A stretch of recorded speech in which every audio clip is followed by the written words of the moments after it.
High snap, play action, Nichols underneath, caught, gets away from one tackler, gets away from two tacklers, down the sidelines, one man to beat, stutter step, getting away to the end zone, number 8, Dylan Talley, touchdown, Bowie.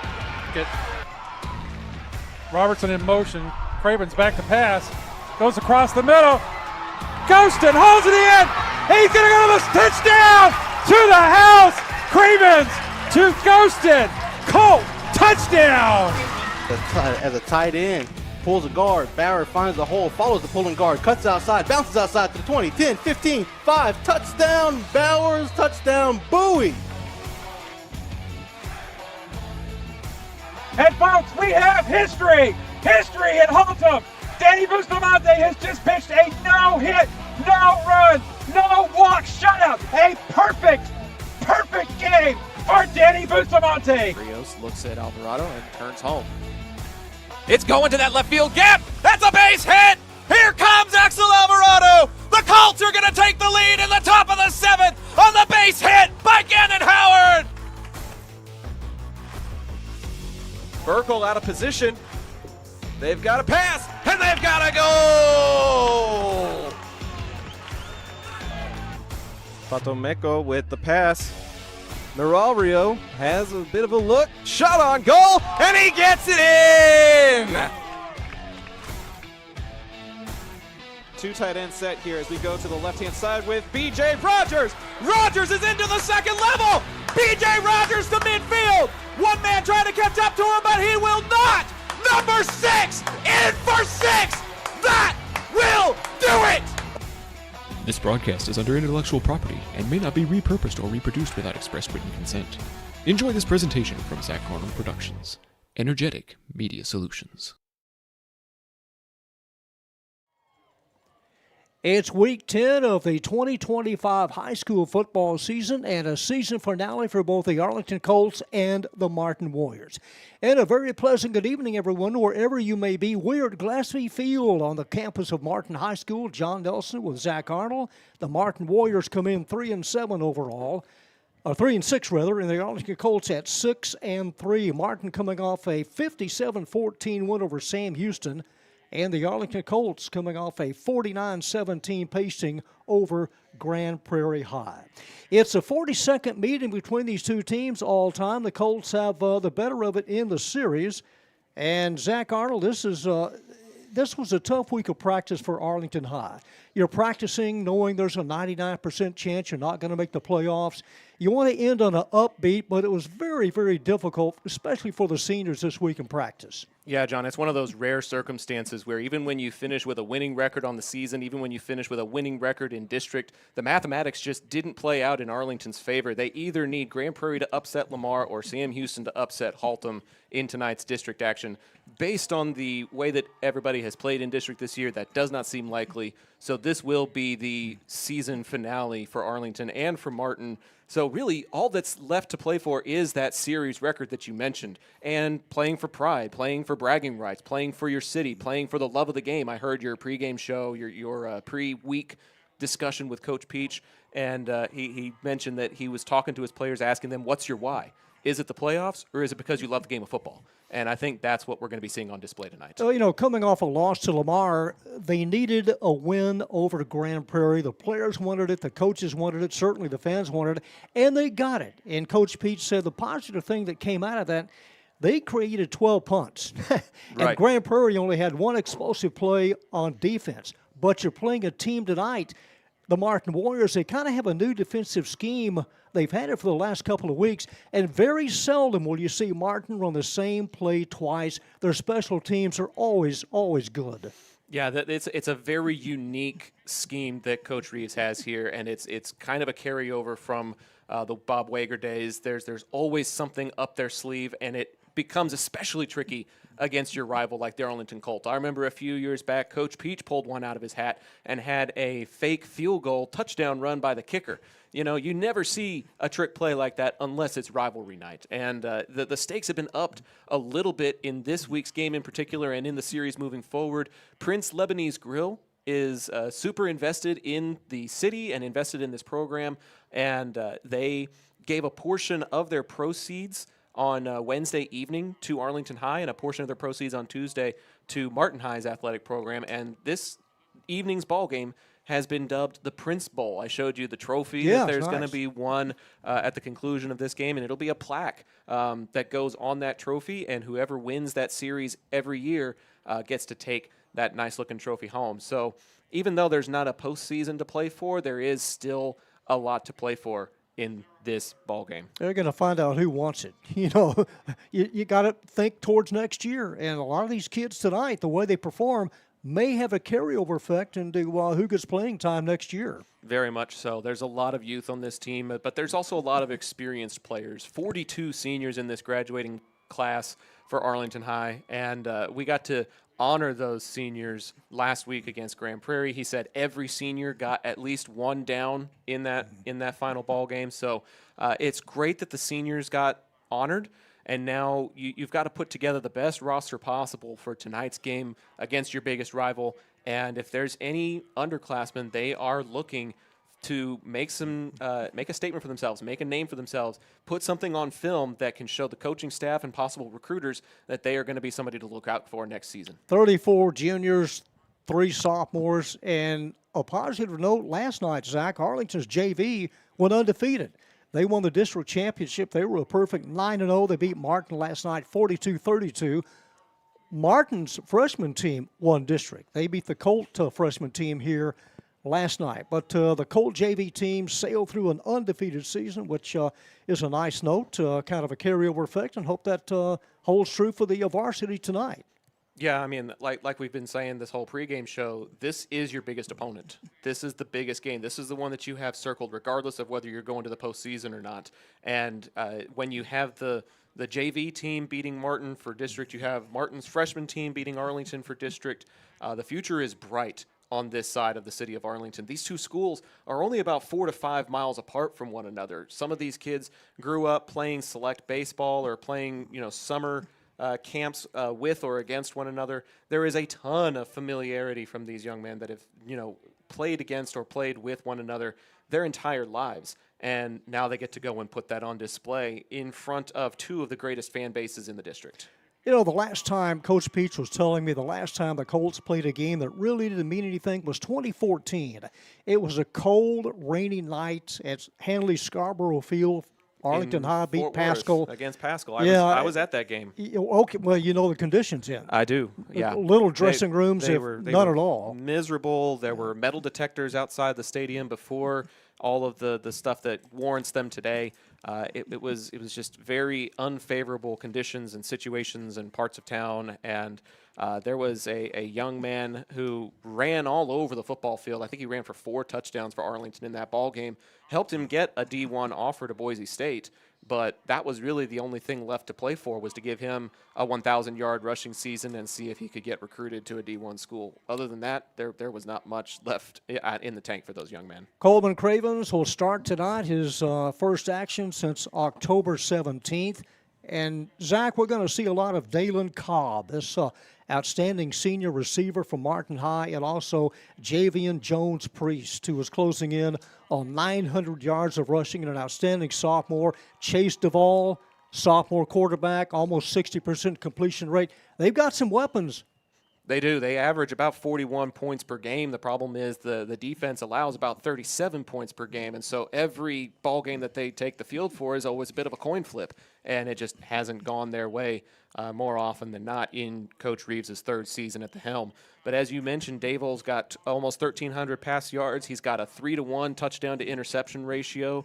Jones-Priest, if he has a good night, he could hit 1,000 yards tonight before the season ends. And Cobb, one of those leading receivers. Martin doesn't really throw the ball all that much unless they have to or unless they have a play-action opportunity. But when Davol has that opportunity, he goes in Cobb's direction. 21 of Davol's 91 completions on the year have gone to Cobb. Let's talk about this field. Glaspie Field, dedicated October the 9th. If the district ever needed a nice stadium, they've got it. $36 million that was funded over the past 4 years, nearly $1 billion bond package that the voters approved in 2019. This seats close to 10,000 state-of-the-art LED lights, a 3-level press box, a lounge area, And this is just an outstanding facility that will see playoff games in 6A and 5A. Yeah, it's the newest stadium in the entire state of Texas. Nothing else has opened this year across the Lone Star State, and so why not try to put it on display to whoever is willing to play in it? So this is not the final game for this stadium, even if it's the final game for these two ball clubs. But there's still a lot to look forward to for this postseason. I know the Bowie Volunteers have a home playoff game locked in already as they square off against the South Grand Prairie Warriors. That game also on the Zap Network. Jot Holly and my pops Doug have the call for that ball game as they get ready to crown a district champion. Bowie looking to go back-to-back, John. Under Coach Joseph Sam, they have really turned things around in Southeast Arlington. Well, the Volunteers, a playoff team last year, as were the Arlington Colts. And you kind of look at the District 7 6A over there. You've got some playoff spots still up for grabs. For the most part, you got the same usual suspects over in the Richardson District with Pierce, and then you have Dallas Jesuit, they're in the hunt. Lake Highlands is also in the hunt, and Richardson Berkner. I heard Berkner was in the hunt also, and that's great for the Berkner Rams because I know J.J. Pierce has always kind of been taking that last spot for the most part. The Richardson Eagles went to the playoffs last year and beat Haltom, so there's a lot of parity in that district as well, even though there's a couple of teams at the top like Lake Highlands and Jesuit. Much like what you saw here in 8-6A, there were 3 teams fighting for 2 playoff spots in 8-6A, and Arlington came up short by just 1 point.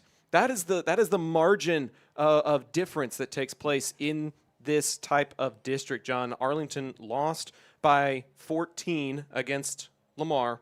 They won by 7 against Haltom, but Haltom won by 1 point against Lamar, 44-43, and that 1 point difference gave Haltom a -6 differential in the mutual opponents setup, and Arlington a -7 point differential. So by the slimmest of margins, did Arlington miss out on an opportunity to make the playoffs. And you always wonder why coaches go for that field goal when you're up by 21. You know, the Colts had a 21-0 lead at halftime over Lamar that disappeared as the Vikings exploded for 35 points in that fourth quarter. And looking back, you say, well, you know, a touchdown here, a field goal here, a missed extra point makes all the difference in the world. Absolutely. And then a 7-point finish against the Bowie Volunteers. They came very, very close to getting a victory in that one and came up just short. 21-14. A 21-14 finish that the final score was issued within the last 2 minutes of that ball game. So when you have a 21-point lead that you just barely give up against Lamar, when you have a tie ball game with 2 minutes to go, when you have a one-score ball game against Haltom, it's a testament to just how even this district really is. The Colts, a playoff team last year, they lost to Pierce. Bowie advanced 2 rounds. They beat Jesuit, lost to Hebron in round 2. Haltom, as Zach said, a loss to Richardson at South Grand Prairie. Shut out last year in the playoffs in round 1 to Lake Highlands. Fans, the pregame show is presented by our friends at Chapman Cornelius Insurance Services, Inc. They're a family-owned business with a team of professionals who have served the Arlington area for over 50 years. Don't let insurance be a headache. Chapman Cornelius can help you create a custom insurance plan tailored to your small business's needs and budget. You can call April or Jason at 817-265-3346 or go to chapman-cornelius.com. The weather report is sponsored by C&L in support of Colt football. First here, best here, kick 'em Colts. It's a beautiful night for Thursday Night Lights. Temperature is 72 degrees. Wind is out of the south at 15 miles per hour. John, it's a beautiful night for football. It's a beautiful stadium for football. It's rivalry night. There is literally not much else that you could ask for. First week in November, it's the way it should be. And who could forget last year's game, Zach, at UTA's Maverick Stadium? Arlington winning that game 49-31. You had, 45 total first downs, almost 900 yards combined of total offense, 110 yards in penalties. It was bizarre to say the least last year. It was a slugfest, and it was one of the few games that we were able to give a video broadcast for as we transitioned to video last season. This season, we have been able to do all video during the regular season. Unfortunately, due to UIL rules, we are not allowed to do video coverage during the postseason, but we do cover those Bowie Volunteers that we mentioned earlier, and we will be covering their first-round home playoff game here on the Zap Network. But this game and the district championship across town will conclude our video coverage for the season, John. Every single game that Zach Arnold Productions has done has had a minimum of 1,000 views on YouTube, and according to YouTube's analytics, we have reached over 350,000 people worldwide. It's been a banner year on the Zap Network. 6 figures and at least 4 figures tonight. I'm hoping to say the least, because it's a big ball game, and if you're not in the stands, you should be tuning in here on YouTube as the captains get ready to meet at midfield. We have our camera person, the cameraman, Wilcox, making his way over from Tarrant County College. He is upstairs on the 3rd level of Glaspie's press box. We are on the 2nd level, and then a VIP event happening on the mezzanine level just below us. So it's a very, very crowded Glaspie area tonight, and not a very crowded press box, though. Just you and me in this little room tonight, John. Very spacious, as it should be here, the last regular season game. The Colts in their road white jerseys with green helmets, green pants. Martin in kind of a dark gray look. They've got black pants and kind of a light gray jersey look with a gray number outline. And maybe they're black pants tonight for Arlington, John. I'm putting on the monocular, and I'm having a hard time telling if it's that dark Kelly or if it's a solid black. But either way, the Sons of the White and Green wearing their white jerseys and green helmets tonight as the captains meet for the coin flip. A lot of ceremonial guests that are a part of that as well. Probably the biggest midfield crowd I have seen all season. Massive, just continues to come in here on this Thursday night. You talked about District 7, 6A. The game, Pierce plays Berkner tomorrow. Lake Highlands plays Irving High tonight. MacArthur will play Richland tomorrow, and Jesuit, they'll beat Nimitz. They play them tomorrow night as well. So it looks like Richardson and Lake Highlands both will go to 6-1 after tonight. All right, captains and co-captains still awaiting the Marine sponsors some signage, and the Marines are very prevalent here tonight as the Colts turn to the left. And it appears that Martin, they may have deferred the Warriors. And they will. Martin will kick off. Arlington will move left to right here in the first half. So the Colts get the ball first, Zach. Coleman Cravens, starting quarterback tonight. Ethan Alvarez, in all fairness to Alvarez, who had to come in some really dire condition, the senior, in his 2 games combined, 20 of 38, 314 yards. He threw 5 touchdowns, but the 3 interceptions really hurt in that Lamar game. So Alvarez filling in for Coleman Cravens the last 2 weeks. Coleman comes in completing over 50% of the year. 9 touchdowns, 7 interceptions. And again, his first action since October 17th. Good to see Coleman back in the saddle again. He's one of those seniors that's looking for an opportunity to play at the next level. So it's good that he's going to get some of those reps here tonight. And here come the Martin Warriors as they enter the north end zone. Again, Martin 3-6 overall, 2-4 in district play. A team that has scored 40 or more points 5 times this season. The Colts 6-3, 3-3 in district play, averaging 279 yards per game. Martin, their last 2 games, averaging over 300 yards of total offense. Glaspie Field, named after Michael Glaspie, former AISD trustee, 30 years in the district, also on the Arlington City Council. This stadium is one of only 4 that has been constructed in DFW since 2020. Michael Glaspie, a Vietnam vet, and is on the pastoral staff at Mount Olive Baptist Church in North Arlington. Looks like they're getting ready for the national anthem. We'll turn up our crowd mic so that we can honor our nation's colors. And when we come back, it is football time in Texas. Copy that link, send it to your group chat, put it on social media. Let them know that the biggest rivalry in the city of Arlington is getting ready to kick off on the Zap Network. Zach Arnold on the call with John Nelson. We'll be back in a moment.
Pride of Martin High, bringing you our nation's colors, and that can only mean one thing. It is football time in Arlington, Texas. Alongside a local legend, John Nelson, I'm Zach Arnold, excited to be bringing you this district action ball game between what I would consider the biggest rivals in the city of Arlington. These two teams do not like each other. These two teams pull out all the stops. In any sport. In any sport. But it's especially big on the gridiron, and we're excited to be bringing you this ball game tonight. The district championship has just kicked off across town. If you're interested in keeping up with a double dose of action, you can do so with the Bowie Volunteers and South Grand Prairie here on the Zap Network as well. I was going to say they should be underway. They just got underway. We're about to get underway, and we've got a host of seniors that will hopefully get some playing time, and then some underclassmen looking to make a name for themselves, looking to get some film under their belt. It is senior night here at Martin High. They honored, I want to say, over 30 seniors in their senior class. A very full student section in the front area. There's a concourse that goes in front of maybe behind 1/4 of the stands. It's about 3 or 4 rows deep. And then the other 3/4 goes behind the main concourse. And then it's just straight rows across for the visitors, no special accommodations for those that come in here. Arlington leads this series, 22 wins, 18 losses, 1 tie. Martin has won 5 of the last 6. And the average score, Zach, in that series, the last 6 years, Martin 48, Arlington 24. Never a lack of points when these two meet. Arlington going to send back 3 return men standing at the 20. Ethan Brown, senior kicker from Martin, kicking with the wind. The wind is out of the south. The head count. And we are underway in week 10. And this will come out to the 25. That one's 75 yards in the air. So we'll get our first look at Coleman Cravens coming back after being hurt for several weeks. He was the spotter for all the many extra points that Pierce Lane kicked against Grand Prairie, but did not see any time behind center. He averages 52% on his completion percentage, almost 700 yards passing, 9 touchdowns to 7 interceptions. Has been a little injury prone, looking to clean that up here tonight. So Cravens. Turnover prone also, sorry. Yeah. Injury prone, turnover prone, but he's got an empty set here, so he's going to come out swinging. 3 receivers to the left, 2 to the right. Max Revere in motion. Swing pass to Revere, caught 25, and Revere runs out of bounds at about the 28-yard line. He was escorted out of there by Julian DeLora. In coverage for the Warriors, only a pickup of about 3. Max Revere, one of those 42 seniors.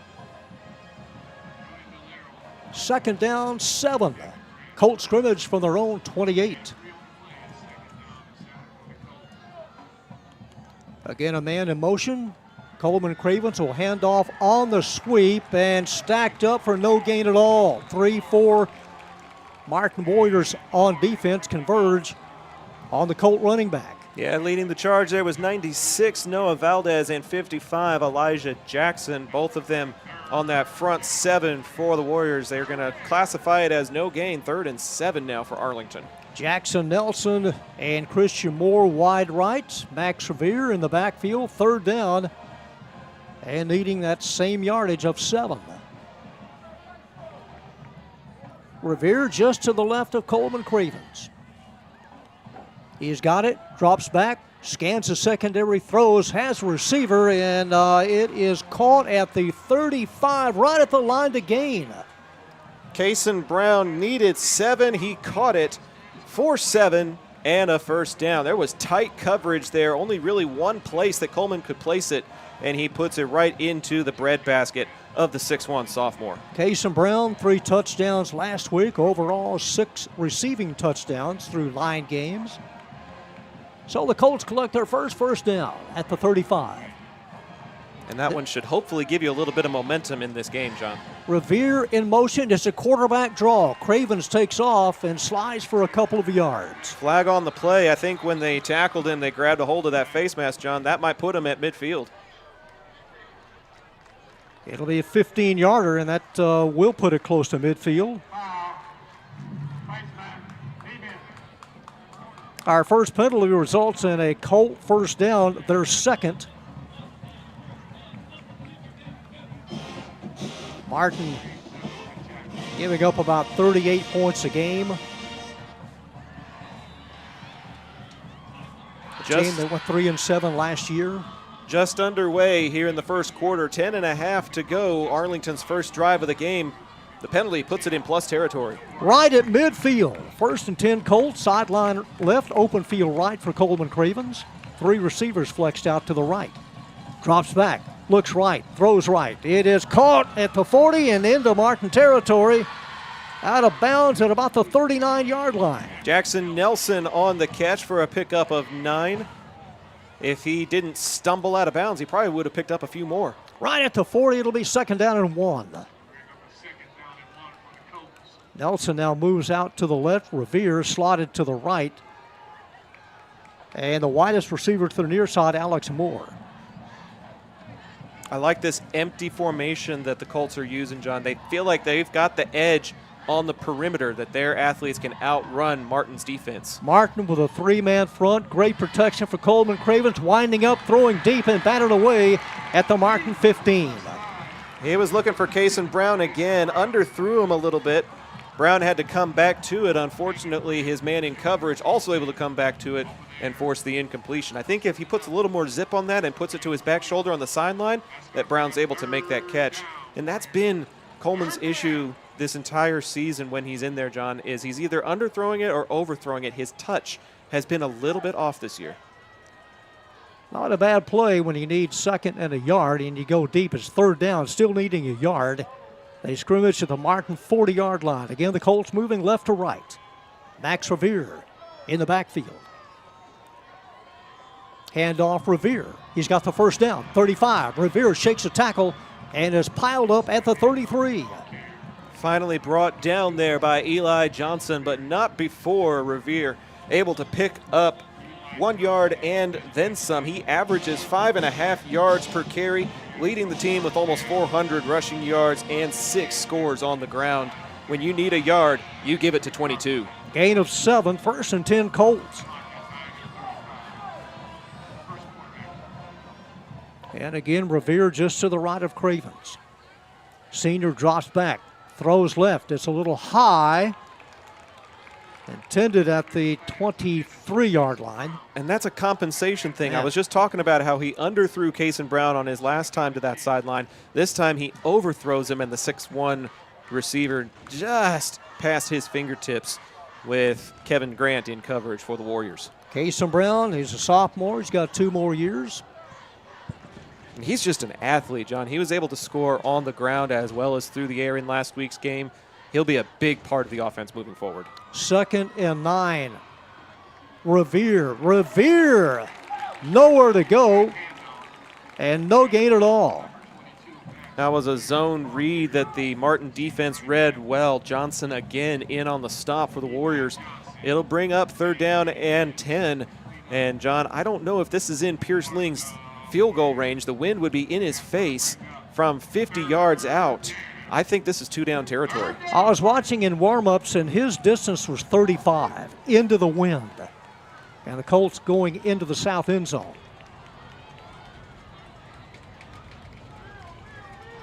Cravens looking, is harassed, run, and is dropped at the 38. And again, we're calling number 12's name, the senior linebacker Eli Johnson in on the stop. And now with a loss of 4, is this still 2-down territory, or does Coach Peach elect to play field position and try to pin Martin deep? Well, they need, 14? About 14. Yep. 4th and 14. If they don't get it, they give Martin the ball at the 37. Big 4th down here early in the ball game. As Cravens looks over to the Colt bench on the east side. He's dialed in, 3 receivers way out left. 4th and 14 from the Martin 37. Coleman Cravens looking. He's got time. He throws towards the middle, and it is caught. That's Revere coming out of the slot across the middle and picking it up at the 21-yard line for a Colt 1st down. That's a gut punch of a play. That is a true fast. That's one of those alley cat passes. It comes out hot. He comes out fast. 7:40 to go in the opening quarter. It's been all Arlington opening possession. Martin has yet to get it. And Arlington very content to drain the clock and get a methodical drive as they convert 4th and 14. 54 yards on this current drive from the Martin 22. Cravens will throw. It is caught at the 10. Inside the 10, it is 1st and goal. That's a curl route to Cason Brown. He ran about 12 yards and then just sat in the zone and picks up a 1st and goal. Arlington knocking on the door. His last 3 passes, Coleman has been dead solid perfect. Brown, Revere. So the Colts have it 1st and goal. They spotted at the Martin 7. From the 7.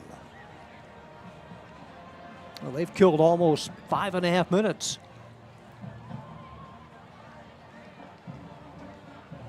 Handoff, Revere coming right. Revere untouched from 7 yards.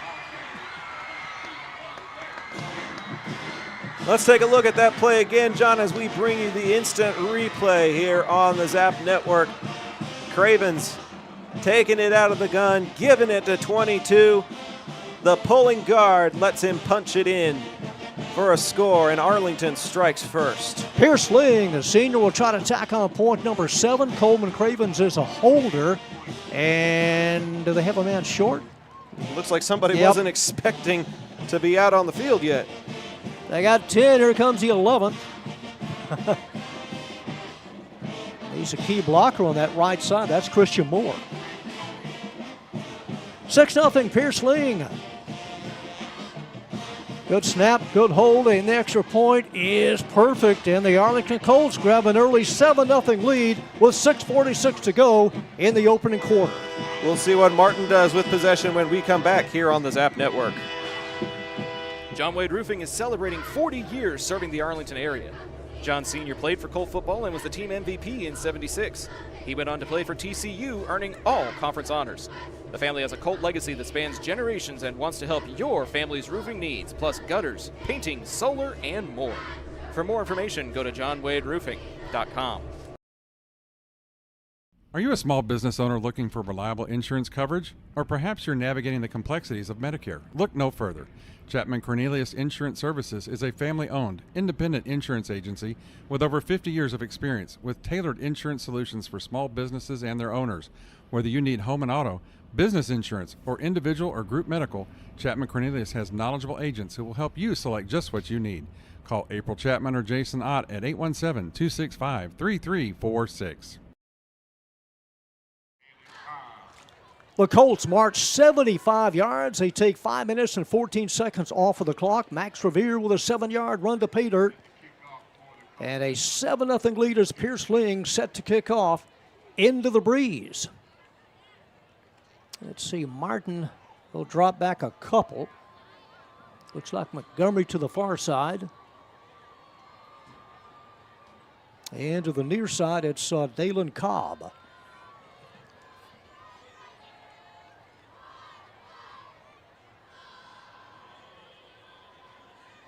Now they scoot up to the 15, and it is a short hanger, and it is caught in traffic. No fair catch. 25 out to the 30 and out to the 31 on the return. About a 12-yard return. That was Jordan Talley. So 1st and 10, Martin spotted right at the, I haven't spotted it yet, it's at the 31. So here come the Martin Warriors, averaging 41 points a game in district. They're led by sophomore quarterback Chase Duvall. He's thrown for over 1,200 yards this year. Dalen Cobb is a setback. Now a man in motion. First play is a run. And trying to skip to the right side is Cobb. Breaks a tackle 35-40. Down the far side, first down 45. Crosses midfield. And Cobb with a huge gain on 1st and 10 into Arlington territory at about the 40. Number 33, A.J. Payne, finally catching up to him from behind and escorting him out of bounds. But one play, and Martin able to flip the field.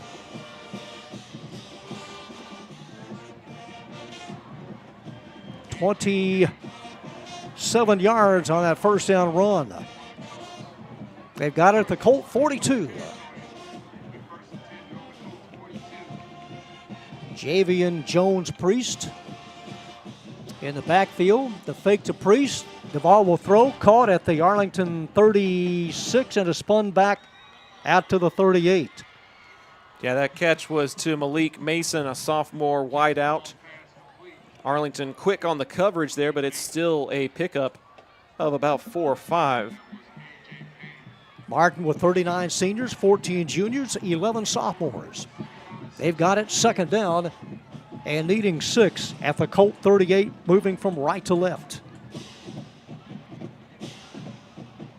Colts with a 6-man front. It's a keeper.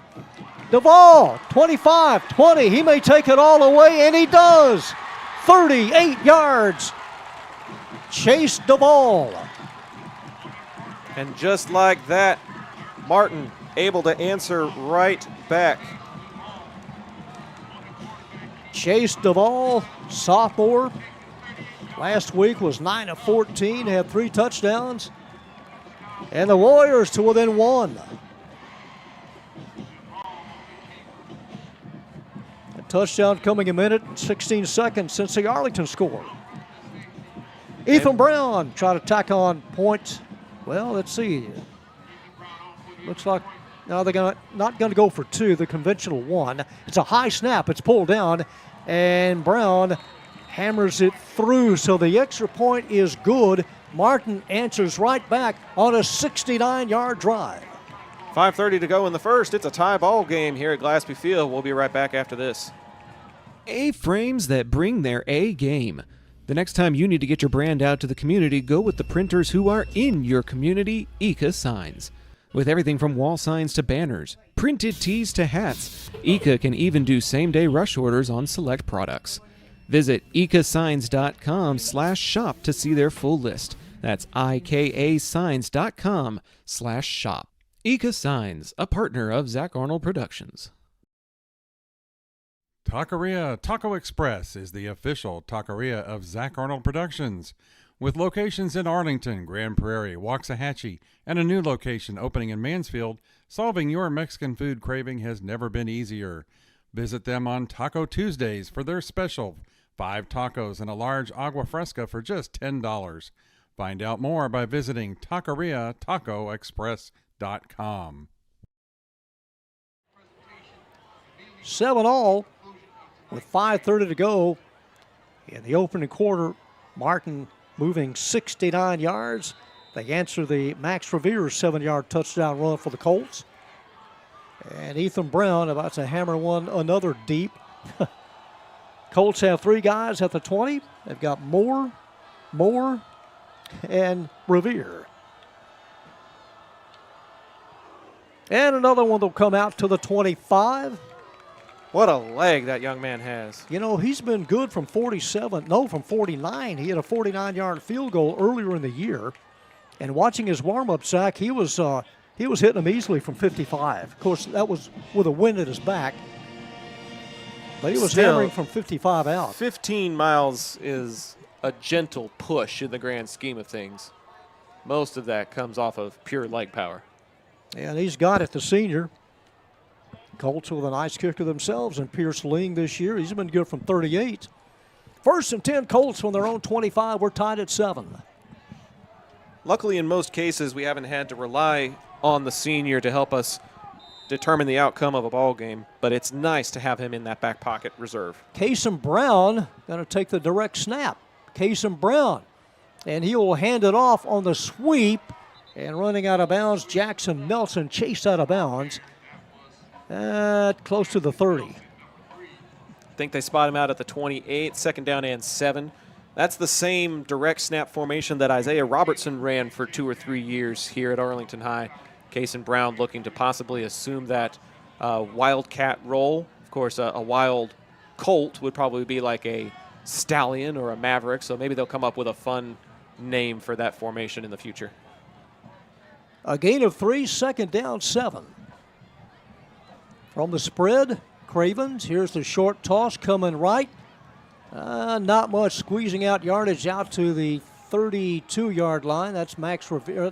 That's Burton, I believe. Alec Burton, yeah, Jamar, his first handoff. The homecoming king this year. He'll take it to the 32. It's 3rd down and manageable. A lot of opportunities you can do on a 3rd and 3. Burton with a 48-yard touchdown catch last week in the win over Grand Prairie. From the 32, it'll be 3rd and needing 3. Motion in the line. Martin may have jumped. If they did, it's a 1st down Colts. If it's a false start, it's 3rd and 8.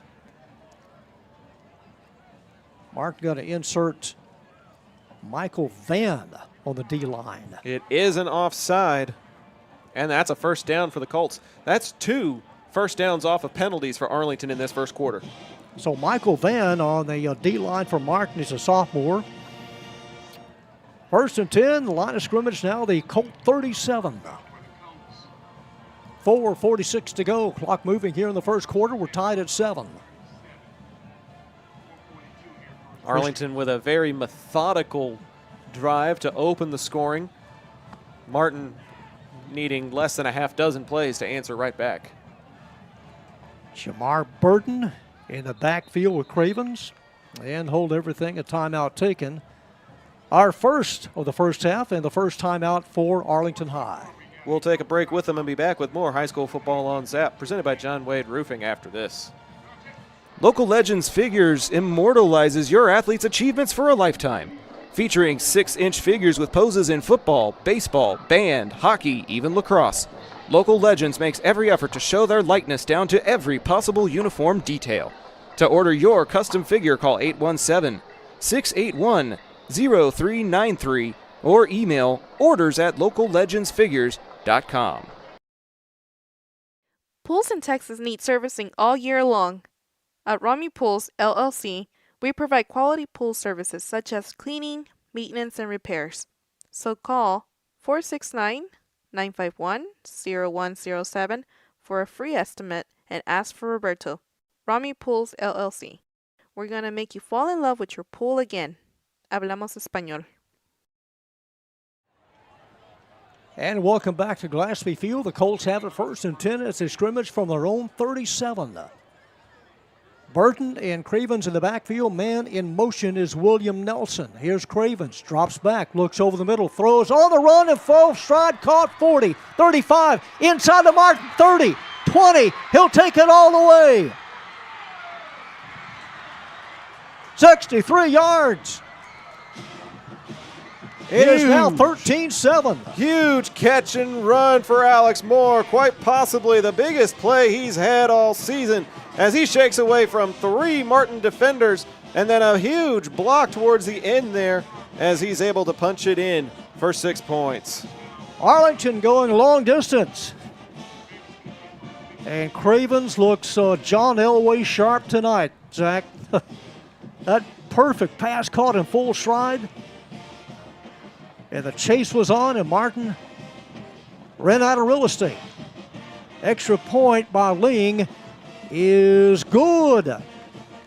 4:13 to go in a high-scoring first quarter. It is now 14-7 Arlington High. Modern West Windows and Doors is a partner of the Zap Network. They're also partnered with trusted industry leaders like Lowen, Weather Shield, and Simpus to guarantee quality product and installation. Whether you're searching for new concepts for your entryway, living room, dining room, bedroom, or even a workshop, Modern West has the solutions you're looking for. Visit the showroom at 1211 6th Avenue in Fort Worth or visit modernwestwindows.com. Need a cleanup that's easier than finding your seat on game day? Trinity Logistics Services has you covered. Whether it's your home or your business, Trinity will drop off and pick up the dumpster, no hassle, no mess. Founded by Arlington's own Chet Soto, class of '97, Trinity Logistics Services is proud to serve their hometown. Call 817-693-1302 and let's tackle your next project together. Coleman Cravens hitting Alex Moore in full stride. It was like peanut butter and jelly meeting for the first time. You couldn't have thrown it any better, Zach. Right into double coverage, but he knew that Moore was going to be able to get it. It was a line, and then he took it the distance, another 40 yards, outrunning the Martin secondary.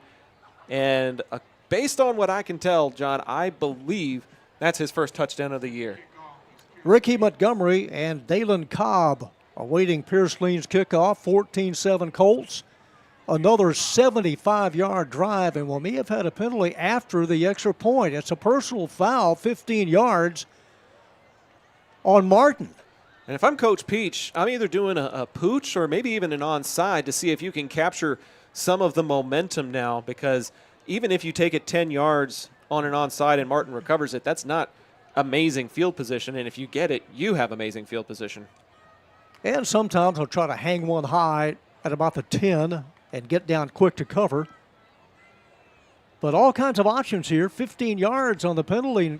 Arlington kicking off from the Martin 45 into the wind. So now Martin with 6 men, 10 yards off the ball. They've got 5 more deep. Ling only about 3 yards off the ball. Here we go. It is short. It's bounced. It is caught on the first hop at the 34, and Martin has it. And that's the right play call, John. Yeah. I completely agree with that decision, because even if they get it at that 34-yard line, that's only 9 yards of field position as if it were a touchback.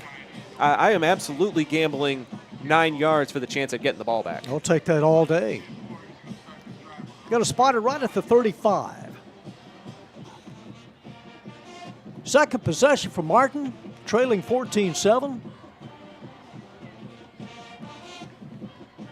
Chase Duvall, sophomore quarterback. From the 35, it's a handoff up the middle, and knocked down after a gain of 4 is Javian Jones-Priest. A lot of pushing and shoving by some of the front men there. Looks like 78 getting into it with 11. That's Arlington's Aaron Bishop going at it with Brandon Heath for the Warriors. And it's that chippy, aggressive nature in the trenches that could end up deciding the outcome of this game, John. Who can be the most physical in the first 3 yards around the line of scrimmage? Jones Priest last week had 125 yards and 1 touchdown. On second down, this is he again and stacked up at the 45. Should be enough, and it is for a Martin first down. 3.5 minutes to go in this opening quarter. 21 combined points, and there's a decent chance that these two teams aren't done yet. Well, the average score has been 48-24 the last 6 years. Last year's game, 49-31. From the 46, 1st and 10 Martin. Motion to the line to the Colts. No flag yet, so they got back in time. They're going to be under 10 on the play clock by the time they snap this, though. They got to go. It's another run heading to the right, crossing midfield. He's got 5, 10, 15 down the rail, 20, 10. Touchdown Martin, another long score. That's Jones Priest on the carry. And that's Davol on the zone read. And Martin an extra point away from tying this thing up with under 3 to go in the quarter.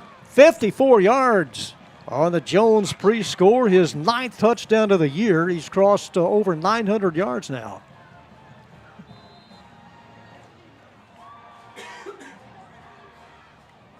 I have a feeling he may not be done yet. Ethan Brown on the PAT and just got it off. And it is good, and we are knotted up at 14. Stick around, folks. If this first 9 minutes is any indicator, we're in for a wild one here at Glaspie. Back in 30 seconds on the Zap Network. This broadcast is the intellectual property of Zach Arnold Productions. Any use of their multimedia, including audio, video, images, and other content, may not be repurposed without prior express consent of Zach Arnold Productions. We thank you for your cooperation and for tuning in to tonight's broadcast. Hey, this is John Wade Jr., Colt Football 97, class of 98. And the next time you have a roofing issue, be sure and call Arlington's favorite roofer, John Wade Roofing. Look us up on the internet at johnwaderoofing.com.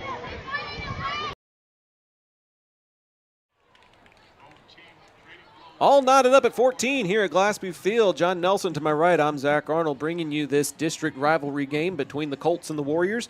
Also on the Zap Network, we've got the district championship between Bowie and South Grand Prairie. And Bowie just got another touchdown, it looks like. John, they are out to, I believe, a 16-0 advantage on the undefeated South Grand Prairie Warriors. Well, the Volunteers, they know what's at stake, and they have come out with a vengeance. It's a scoring frenzy here in the first quarter, 14 apiece. This is why the Martin-Arlington game should always be the last game of the year. I agree. It usually means the most. It feels like football weather finally with the temperatures in the 70s. A beautiful autumnal evening, have a full moon hanging in the eastern sky. Looks like Arlington was guilty of some sort of unsportsmanlike or personal foul, and now it's Martin's turn to attempt a kickoff in plus territory. Only one man deep for the Colts as they anticipate an onside kick as well. So consecutive personal fouls on the last 2 extra points. Ethan Allen will only give it about a 3-step approach. Only one man back deep. At the Arlington 10, it's an onside kick. The rush is on, and the Colts got to it first. It went 10 yards, and Arlington got to it first. That's a great recovery by number 12, Luis Mendoza. The senior linebacker was in the right place, right up the middle. They were trying to attempt one of those kicker onside kick recoveries as Brown nudged it straight in front of him and was going to try to sit on it 10 yards deep. And Mendoza able to fall on it first. Yeah, Brown was running at the same pace of the ball. Elijah Jackson now on at the nose guard. 1st and 10 Colts at their own 35. It's the first quarter, John, and we have seen 28 combined points, over 200 yards of offense, and 2 onside kicks. 4 touchdowns in 3.5 minutes. 1st and 10 Colts. 40, 45 and close to midfield and a gain of 14 yards on first down. It's that zone read option. He has the option to give it to the man in motion or take it himself. He saw a hole on that left-hand side and took advantage of it. First down for Cason Brown. Sophomore at 6'1 and 190. And again, 3 touchdowns last week. Brown again in the backfield. He will take the direct snap. He's trying to bounce to the outside, has stood up and is driven back at the 44. Bounced off of his own man, unfortunately, and in there to make the stop for loss is, guess who? Eli Johnson. About the 4th time we've called his name here in this first quarter. He anchors this Martin defense. It's a loss of 5, 2nd and 15. We've got under 2 minutes to go. Clock moving here in the first quarter. We're tied at 14. 2nd and 15 for the Colts. In motion is Jackson Nelson running to the other side and lunging to the 49 on 2nd and 15. It'll bring up 3rd down and right at 10. It's been Cason Brown every play on this drive, John. Cravens is out there as a wide receiver, but he hasn't gone into the backfield. He will now on this passing down and distance of 3rd and 10. Colts with kind of a new wrinkle on some plays this year, utilizing their speed. Brown and Revere, the 2 men to the left. Burton, the near side slot. Cravens, empty backfield. 3rd and 10. Drops back, looks, he takes off, he runs, crosses midfield, and dives to the Martin 44. They needed the 41, though, so it's going to be 4th down and about 3. Arlington went for it on 4th and 14. I have no reason to think that they won't go for it here on 4th and 3. Got to bring in Kalen Wilson, the tight end to the left. 4th and needing 3 from the Martin 44. Tried to do the hard count there. Martin didn't bite. 12 on the play clock. Martin not adjusting yet. Linebackers now close in a couple of yards on 4th down. It's a running play to the right, and the Martin Warriors have held. It's a yard loss. All the misdirection is for nothing as Revere is stopped for a loss of 1 back at the 45. And Martin, who has not had an empty possession yet. Neither team has had an empty possession. That's the first empty possession of the ball game with 20 seconds to go here in quarter number 1. Ball goes over on downs. Probably a play away from flipping the field, but the momentum also flipping a little bit as Martin gets the first stop of the game. So we'll start the clock on the snap. 20 seconds left in the first quarter. Martin from its own 45. Duvall drops back, throwing right, caught, first down and more, 35, 30, inside the 25 on 1st and 10 Martin. That's a pitch and catch to Kevin Grant, listed as a defensive back, but playing both sides of the ball tonight. And they're just a few yards away from the red zone. A 31-yard gain on 1st and 10. They have it at the Colt 24. And that will end the first quarter as we will flip the field. We're tied at 14, Arlington and Martin.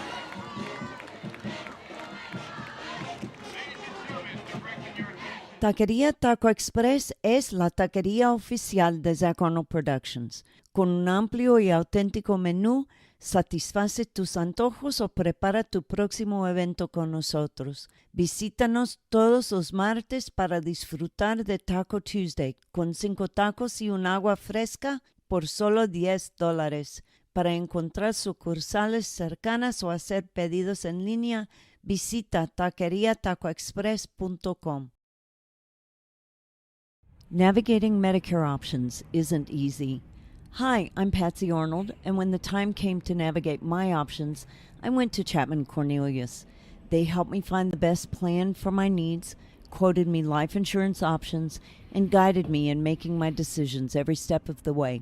They want to do the same for you, so give them a call at 817-265-3346 or visit chapman-cornelius.com. Fans, the second quarter is presented by our friends at Eka Signs. The next time you need signs, banners, printed shirts, or other print materials, Eka Signs is the local printer to call. 817-617-2229 is the number. And tell them Zap sent you. After a 31-yard gain on 1st and 10, Martin has it to the Colt 24 to begin the second quarter.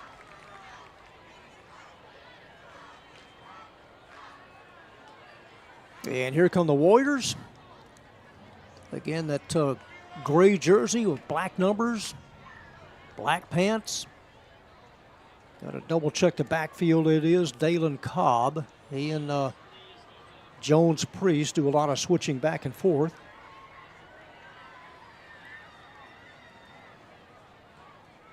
In the ceremony, they always recognize a group or a sponsor at Martin High at the other end of the 30-yard line. So That's Grimace from McDonald's. is that him? Looks like maybe the Ronald McDonald House getting involved in tonight's action, along with Prince Lebanese Grill sponsoring the post-game trophy ceremony. Grimace, the Purple People Eater. From the 24, Duval, he will hand it off. And yardage to the 20. We got some extracurricular, got some brief altercation in the secondary, but both players hop up.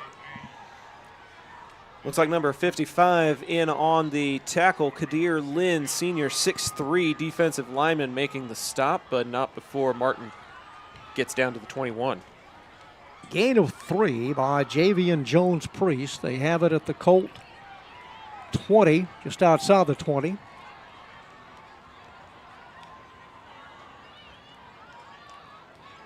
Right up the middle. And smothered at the 19 is Jones Priest. John, if you're Martin, are you taking the points because it's a slugfest, or are you going for it on fourth if you don't convert here? Well, you know, you're 3-6, and you know you got nothing to lose, and I think we're going to see a lot of aggressive play calling in Yeah. tonight's ball game. they will not play it close to the vest. Jimmy Steele, number 5, lined up as a tight end to the left.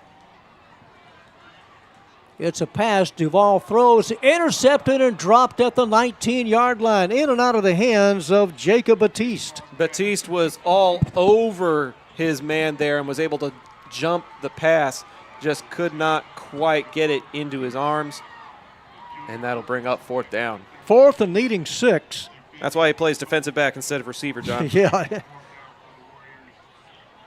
He's a junior, so he'll return next year. Those are the football squarely on the 20, right between the hash marks on 4th down and needing 6. From the gun, Duval, the sophomore, takes a snap. He looks, is level from the backside. Ball is loose. Martin recovers. Huge and Duval hit. was really blasted. Huge hit by Luis Mendoza as they come at him on the blind side. We'll take a look at that replay as Duval was looking right, got hit on the left, and the Colts get a turnover on downs to answer the one that Martin just got. Huge defensive play. Duval really walloped. Football wobbled out. Came out to the 28-yard line, so that's where the Colts will start at their own 28.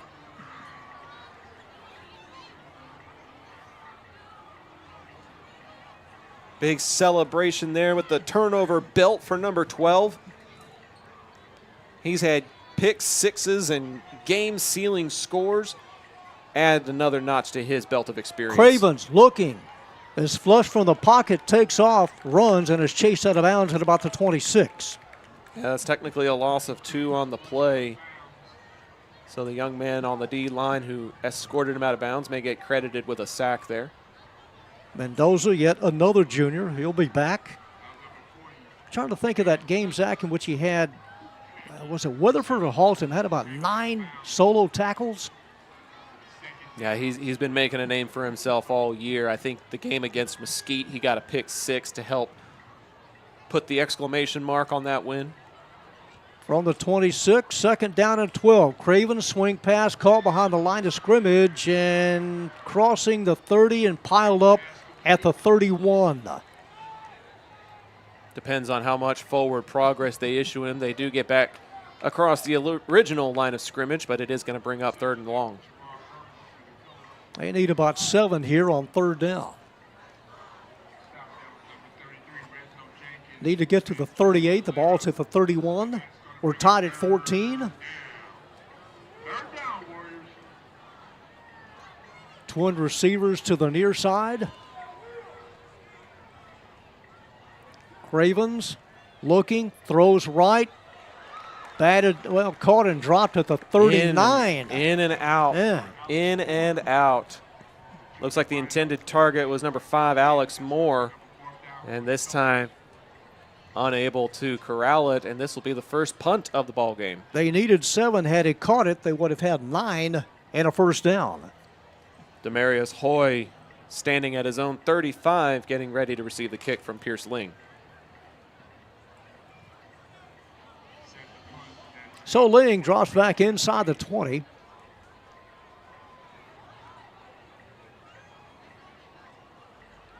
Good belt high snap.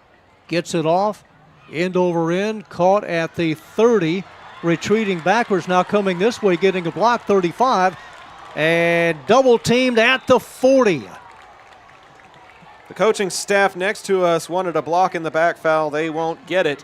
But Martin does get the ball in pretty decent field position. Demarius Hoy, a senior on the punt return. 4th possession upcoming for Martin. Again, we're tied at 14. At the 41, Martin moving from left to right. Colts defensively on the year, giving up 22 a game. So Chase Duvall, the sophomore, given the final instructions from the bench on the near side. Chad Reeves, head coach here at Martin in his 3rd year, succeeded Bob Wager. Around the 41, Duvall, he will keep it. Heads upfield, he's got 5. He's got 10, crosses midfield, and a late flag as soon as Duvall is dropped. A scamper of 10, but keep in mind a penalty marker right at the end of the play.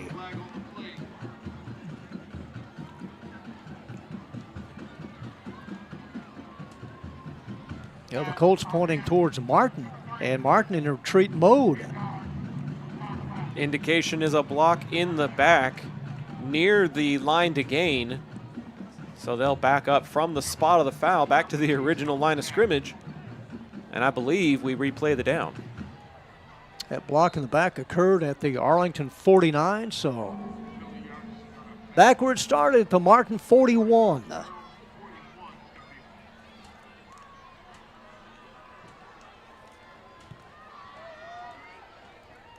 First and 10 Warriors. Jones Priest in the backfield. He takes a handoff, heads over the left side, crosses to 45, crosses midfield, and has yardage near the Colt 47. It's a gain of 12 and a Martin first down. Yeah, that penalty not hurting their momentum any. You go back 10, you go plus 12, and you get a fresh set of downs in Arlington territory.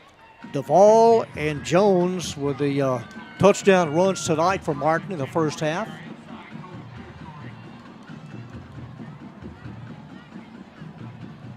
Yeah, 3.5 minutes deep here into the second quarter.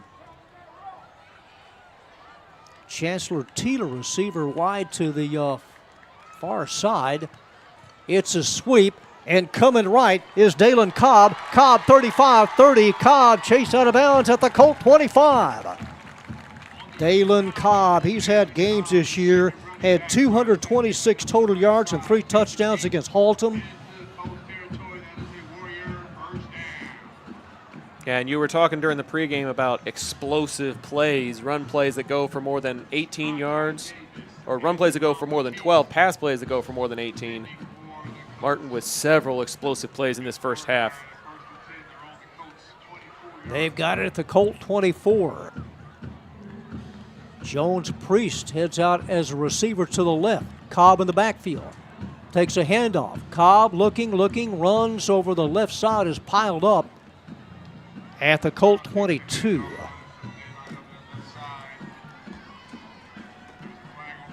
And another flag in the backfield. A face mask against Arlington will move it into the red zone. So the Colts penalized on the plate. It sets up a 1st and 10 Martin just outside the 10. Last year, these two teams combined for 105 total yards and penalties. Malik Mason in as a wide receiver. He heads out to the right.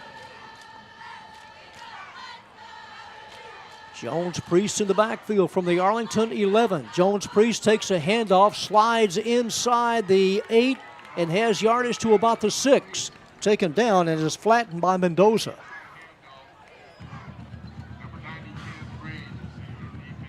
So Martin on the march, a drive that started from their own 41, a penalty-aided drive.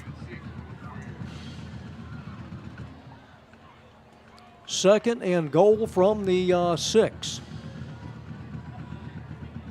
Running play, and it's a Martin touchdown. Nice maneuver. Dalen Cobb had a nice shoulder shake and another head fake at about the 3 and took it into the end zone for the touchdown.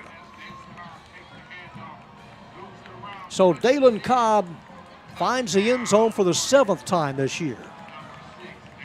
And Martin,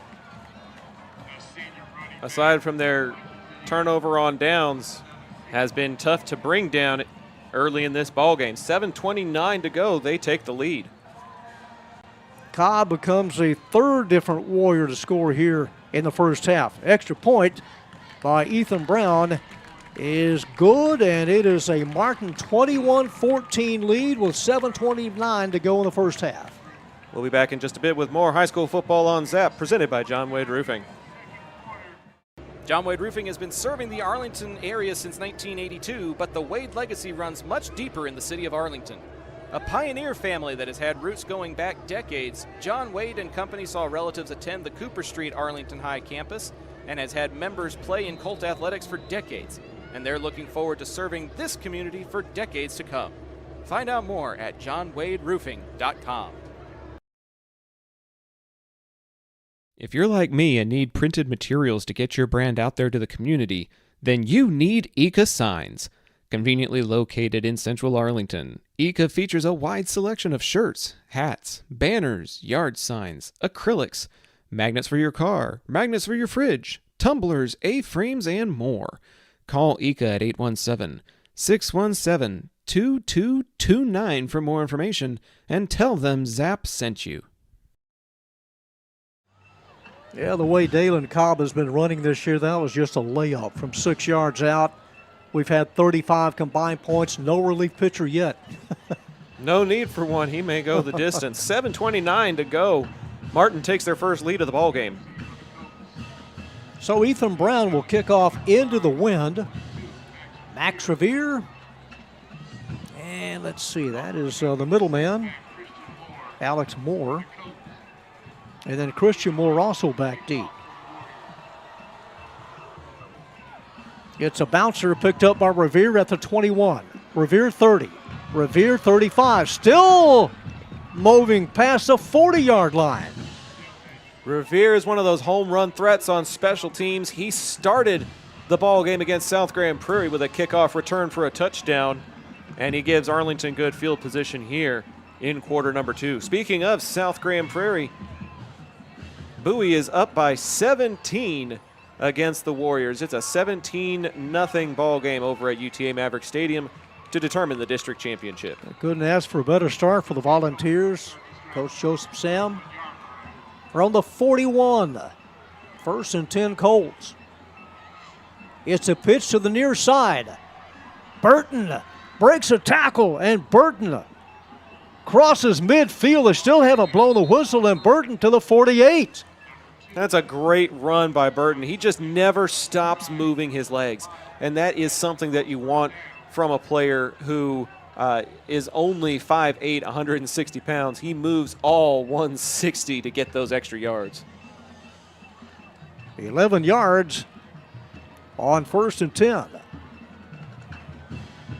21-14 Martin, 7 minutes to go in the first half. Coleman will deploy 2 receivers to the near side. Man in motion is William Nelson. Cravens, fake pitch to the right. He will keep it, in trouble. Now he throws late. Has a receiver at the 20 and caught at the 20. Kason Brown. Brown able to outrun his defender and lay down at the 19. If this was the NFL, he'd be able to get up and keep running with it. But as it is, the Colts are in the red zone. It's 1st and 10. An explosive pass play of 18 yards or more. They've got it at the Martin 19.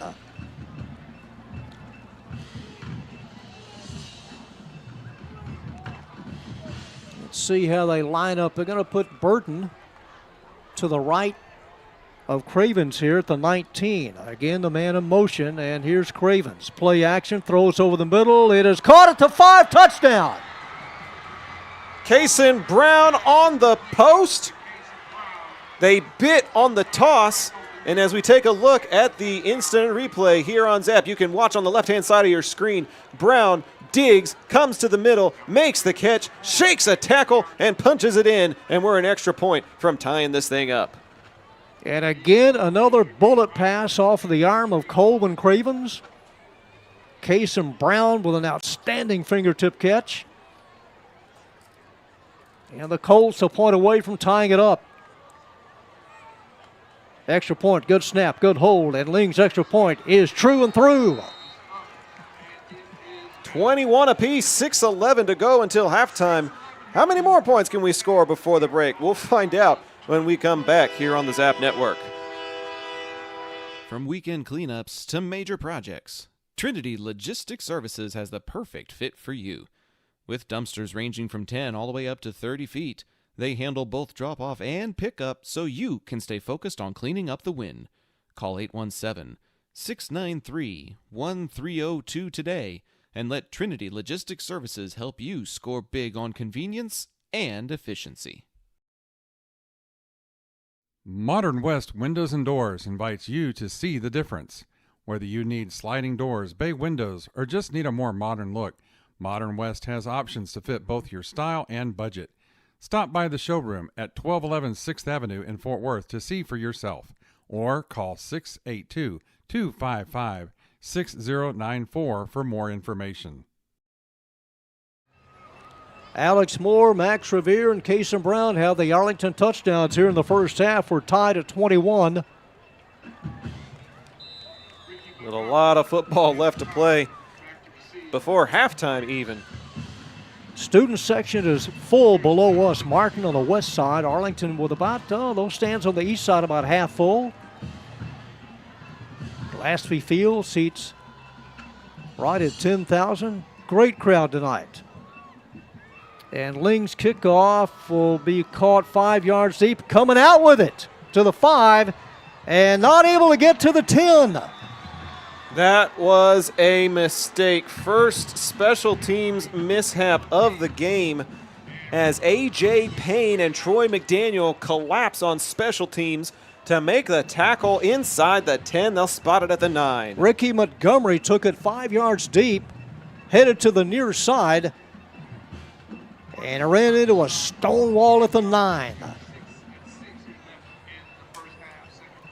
So Martin deep in its own territory. We're tied at 21.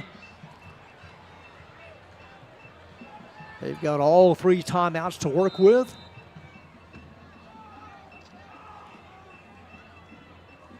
Malik Mason wide right.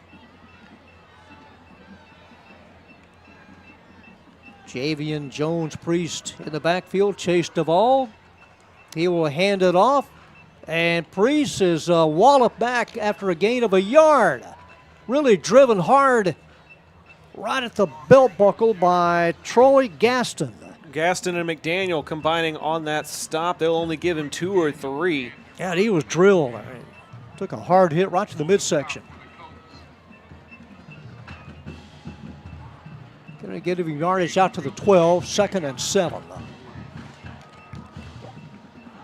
Clock winding down to 5.5 minute mark. 2nd and 7 for the Martin 12. It's a keeper. Duvall into the secondary. 30, 35. The chase is on. Crosses midfield and is dropped at the Arlington 41.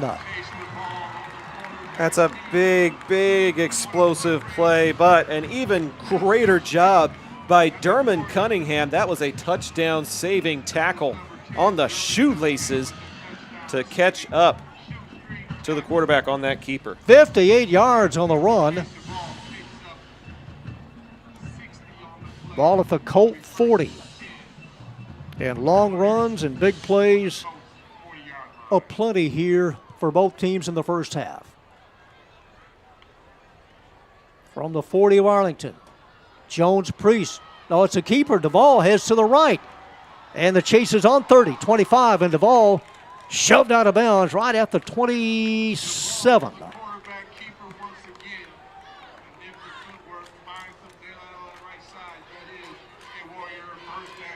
It is enough for a Martin first down, spotted at the Colt 27.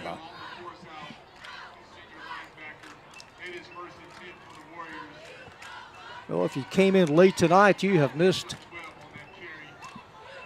a lot of scoring. From the 27, strong side right. Duvall drops back, takes a snap, looking, throws towards the end zone. Receiver fell down at the 10. Oh, he was pushed. 3 Colts in coverage, but there's no flag there and no flag at the line of scrimmage. I don't think they called Arlington for offsides. I think they got back across. And you can hear the Martin student section none too pleased with the fact that there probably should have been 2 flags on that play. Chancellor Teeler, the intended receiver, a junior.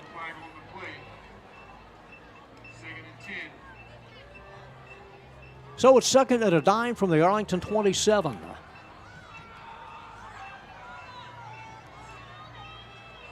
Teeler and Dalen Cobb wide left. It's a handoff. Jones Priest trying to bounce to the outside. Can't get there. Is whacked down at the Colt 25. It's a gain of 2. New offensive lineman Max Viale, sophomore, in as the offensive tackle now. Martin facing a third down and needing about 8. We'll call it, yeah, the scoreboard says 8. We'll go with 8. But as we've mentioned, there's probably not going to be very many field goals in this ball game, John. It's all or nothing for these two teams who have nothing to lose. 3rd and 8 from the Colt 25. Duvall, Chase looks off a receiver, now throws to the right side. He's got 2 men in the area, and it is dropped. Dropped at the in the goal line, in the end zone. Malik Mason. Number 13, Jacob Batiste, had it in his hands, and it slips down and touches the white end of Arlington in the end zone. Batiste covering Mason. Mason was both about 9 yards deep.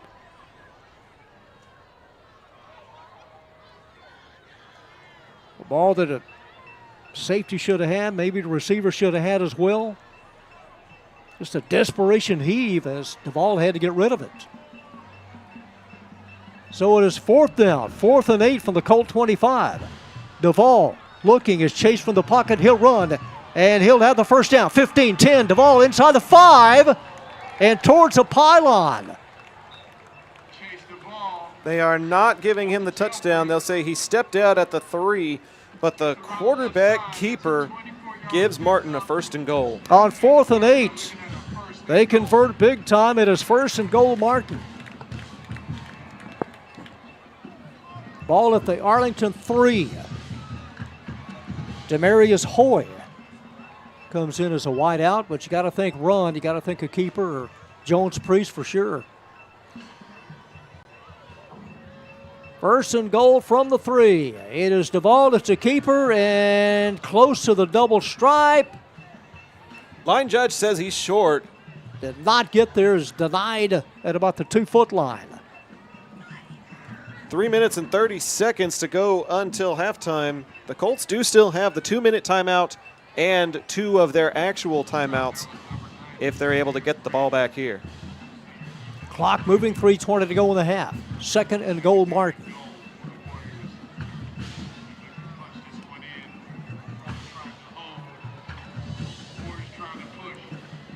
Jones Priest to the right of Duvall. On 2nd and goal from about the 2-foot line. Duvall will keep it and will find pay dirt.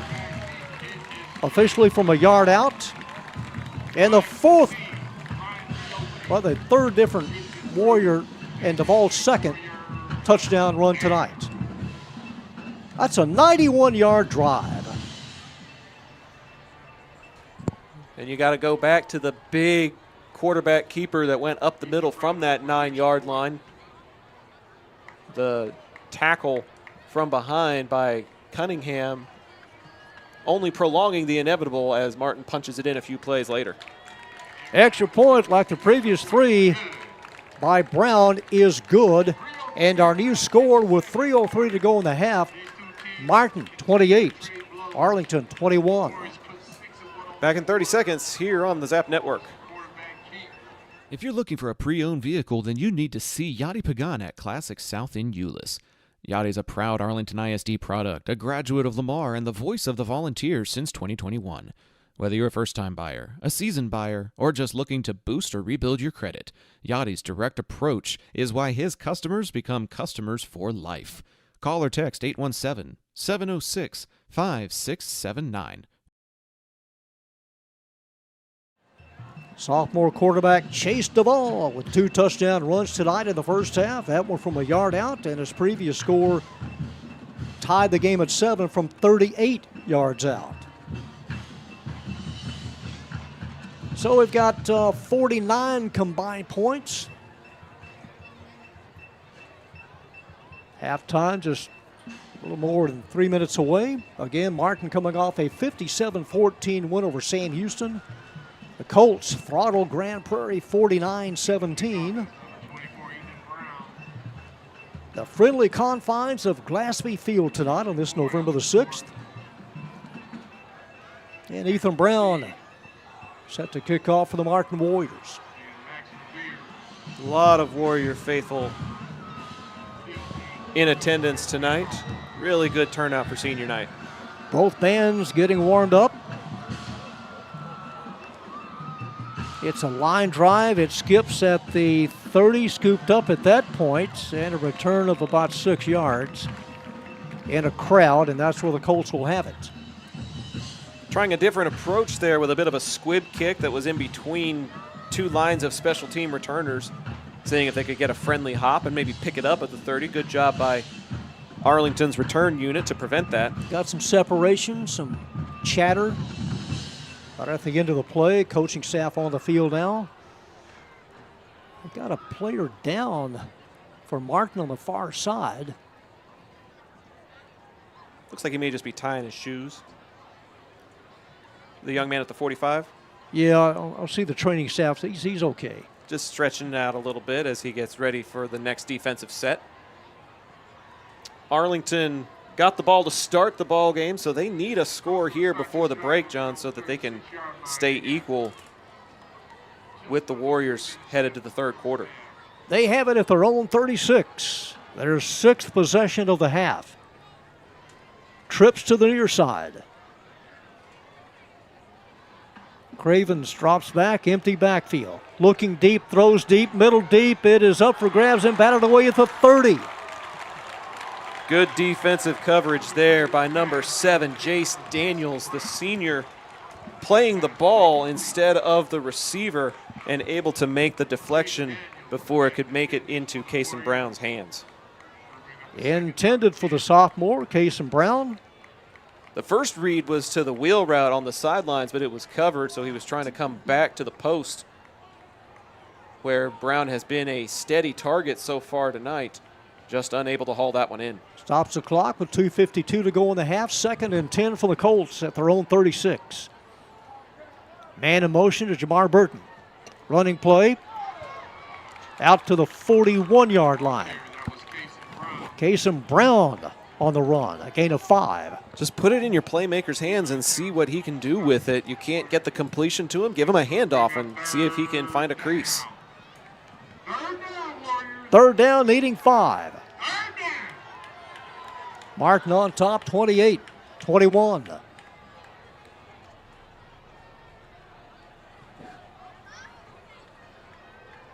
From the near hash mark, Brown takes off. 45 crosses midfield outside the numbers and is upset right at midfield. And unless Arlington wants to hurry to the line, that may take us to the 2-minute timeout. A new feature here in the 2025 football season, but one I'm in favor of because it gives us an opportunity to take one more break before the half. And that'll stop it. Arlington trails by 7, but they're on the march with 2 minutes to go until the break. Back in 30 seconds here on the Zap Network. PDA Advocacy Group supports CCMR, College Career Military Readiness, a set of educational standards designed to help students be better prepared for post-high school life.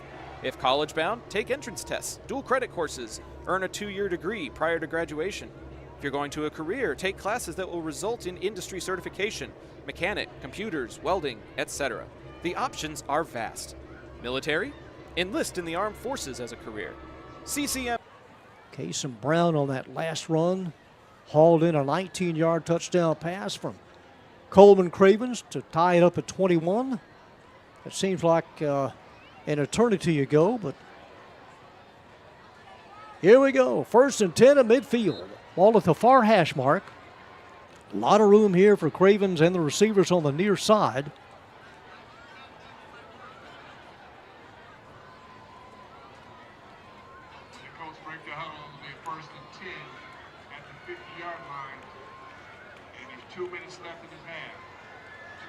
So here's the Arlington offense. It will send 3 receivers to this wide open near side. Casey Brown among them. Senior Coleman Cravens, empty backfield, drops back, looking. He takes off, he throws on the run, and intended at the 40-yard line. For Revere, 2nd and 10. Bowie and South Grand Prairie in a battle for the district over at UTA's Maverick Stadium. That one has hit halftime.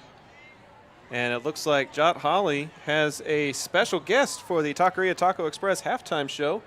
The mayor of the city of Arlington himself, Jim Ross, is on with us on the Zap Network. So if you want to pop over and hear that, or you can check it out later once we head to halftime ourselves in $1.53. Mayor Ross is everywhere. Looks like Arlington's going to call a timeout. They'll have one remaining with 1:53 to go until the break. We'll keep it here at Glaspie Field. We've paid all the bills, John. Everybody that we've needed to talk about, we have so far in this first half. And then coming up, we'll have the halftime show presented by Taqueria Taco Express. We'll have some thoughts and analysis on this first half, plus some stats as long as the Dallas Morning News came out, which I expected they would. And then we'll take a look at some scores from around the area. But, of course, the most noticeable one is that district championship game. But there's also Lamar playing at Grand Prairie tonight and Haltom playing the Sam Houston Texans. Not many changes in the Dallas Morning News top 10 this week. Southlake Carroll still entrenched at number 1. Geyer moved up. Rockwell Heath dropped from 9 to 10. Arlington Seguin in Class 5A ranked 15th by the Dallas Morning News. South Oak Cliff still number 1, according to the DMN. Hard to dispute that. Yep. Considering the way that they play. Seguin closes the year tomorrow night in Mansfield against Summit. And that game last year against the Jaguars was a tightly contested game at Wildman that just barely went in Seguin's favor. 2nd and 10, Colts from the 50. Cravens, a fake pitch to the near side. He wants to throw, has a receiver open, is juggled and dropped. A hard hit at the 30, intended for Kalen Wilson. Yeah, in there on the coverage, number 2, Kevin Grant. Again, the Martin secondary playing the ball instead of the receiver. Both players have equal opportunity to make a catch there, John, and neither one comes up with it, but it does result in 3rd down. Yeah, Grant had to climb the ladder because Wilson's 6'2", close to 6'3". 3rd and 10 from the 50. Minute 47 to go. Swing pass to the near side, caught. 45, inside the 40. And chased out of bounds at about the 36. Max Revere. 1st down and some shoving and pulling and some separation near the Martin sidelines. Yeah, the man who was able to escort Revere out of bounds, Eli Johnson, with a little bit of jawing down there on that near sideline. A member of the Colt offensive line, looks like possibly 75, Zach Bastis, didn't care for what number 12 was saying, and he let him know about it. When you line up against Martin, it's door-to-door combat, especially the last game of the year. 1st and 10 from the Martin 36. 28-21 Warriors. Empty backfield. Cravens has all kinds of time.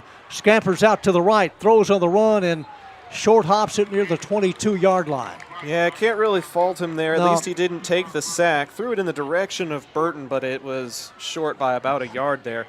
But you know what? I'll take an incompletion over a sack. You're still in plus territory. You still have a timeout, and you've still got a minute 33 on the clock to tie this thing up. At the 36. 2nd and 10. Revere, Alex Moore, and Kason Brown with the Arlington scores in the first half. 3 receivers to the far side. On 2nd and 10, it's Cravens. He drops back. He throws right. It is caught and dropped on a knee. Looking for Burton again. Looked like almost the exact same play and almost the exact same result. It'll bring up 3rd and 10, but I still prefer that because I think Burton would have been short of the line to gain and the clock would have been running because he was still in bounds, John. He had to drop to a knee. LaShawn Tolbert in as an extra linebacker from Martin here on 3rd down. They've got time. Play clock shows 11. Ball at the Martin 36. No change of plays. They got to get to the line and get this one off. On 3rd down. And they do just get it off. It's a swing pass out to the right. Caught 35, 30. First down inside the 25. And that's just getting it to your playmakers in space as Revere moves the chains for the Colts. Cravens swings it out to the right. Revere was there and had the first down. Spotted at the 24.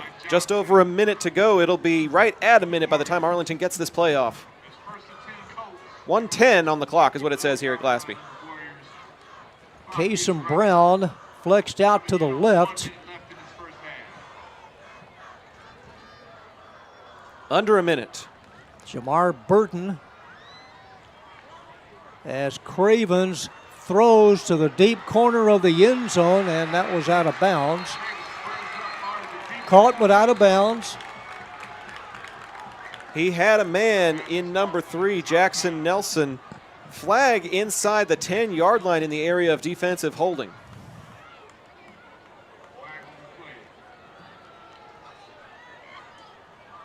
Didn't see a flag, but it's on the far side Yeah. near inside the 10-yard line. It is a defensive hold. 51 seconds to go until the break. so Martin guilty of a defensive hold on that last pass play. They'll go back to the line of scrimmage, and they'll place it to the Martin 14. Defensive holds usually result in an automatic first down, so it's a fresh set of downs for the Colts in the red zone. They've got one timeout. 1st and 10, Colts on the 14. The 2Bs, Burton and Brown, wide left. To the right is Alex Moore. Around the 14, Max Revere is the setback. Now he takes off in motion. Cravens takes a snap, looking, throws to the goal line area. It's a catch. And caught at about the 1 by Kason Brown. Brown able to hold on to it as 1st and goal. Ball at the 1. Here's Cravens. He'll give it to Revere, and he'll have 6.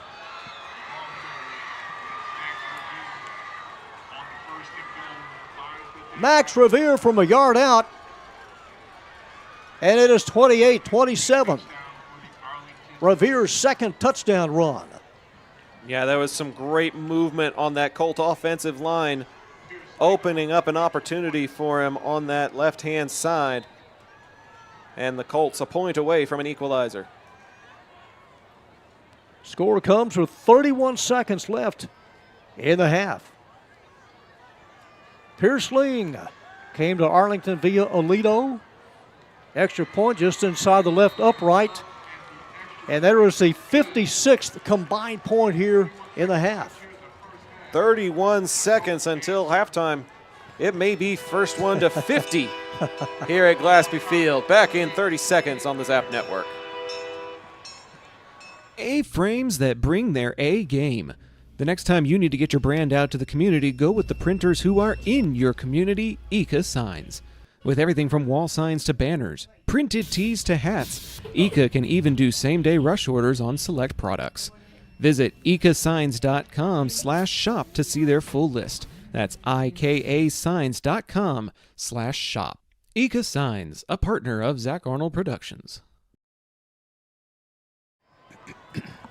Back at Glaspie Field, John, last year's game was a 49-31 final in favor of the Colts.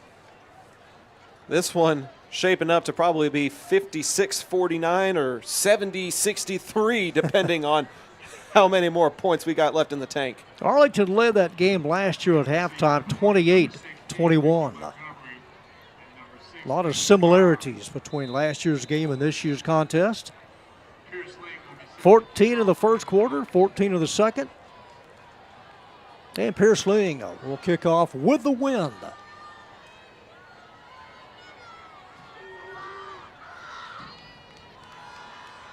Ricky Montgomery and Dalen Cobb back deep.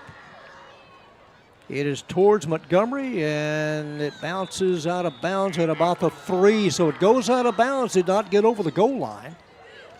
Came very, very close, but the referee in the corner of the end zone there was on it. Martin still has all 3 of their timeouts, and they've got a pretty explosive offense. They've gotten several explosive plays so far. I'd be curious to see what they try to do. Kick out of bounds, takes it to the 30-yard line. Do they try to get a few more points before going to the locker room here? Martin did return 7 offensive starters this year. They lost 34 Letterman from a year ago, a team that finished 3-4. They missed the playoffs for the first time since 2005 with that 3-7 record last year. Looks like a shotgun victory formation here. From the 30 as Duvall takes a snap, drops to a knee at his own 18, and that should do it as both teams will head to the locker room. So each team with 2 touchdowns in the second quarter. We're tied at 28 at Michael Glaspie Field here, week 10 of the 2025 season. We will show you all the activity here at midfield on Martin's senior night, as well as seeing the pride of Arlington High. And then towards the end of halftime here, we'll come back with some thoughts and analysis on this high-scoring first half and some scores from around the area. This is high school football on the Zap Network, presented by John Wade Roofing. Thanks so much for tuning in. We'll be back in just a little bit.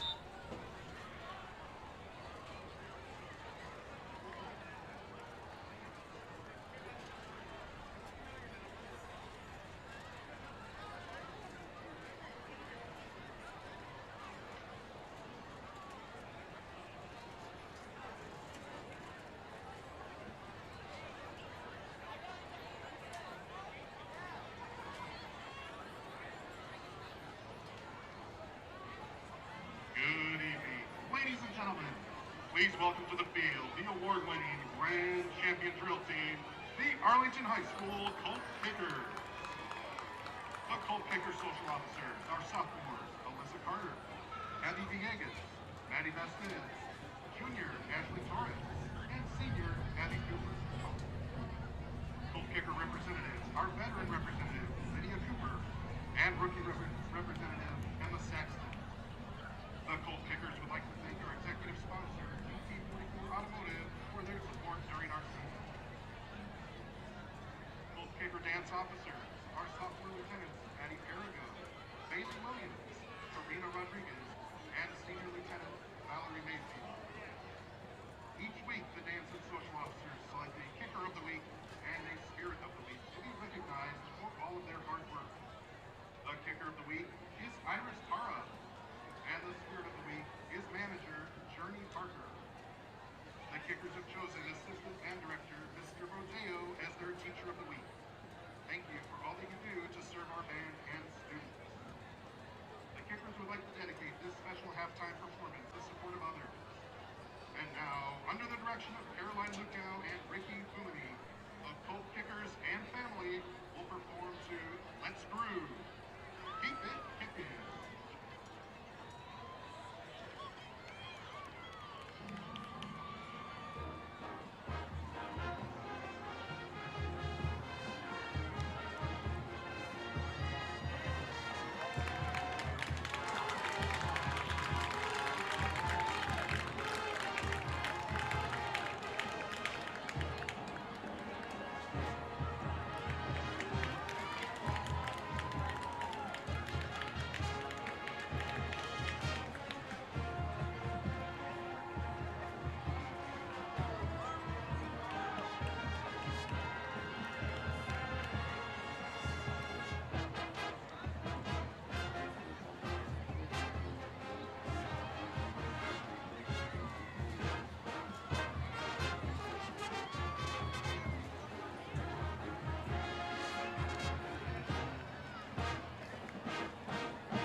Marching Band. The Colt Band would like to thank the Van Booster Club President, Sherry Henry, and all Van Booster Club members who volunteer their time in so many different ways to help the band. Thank you.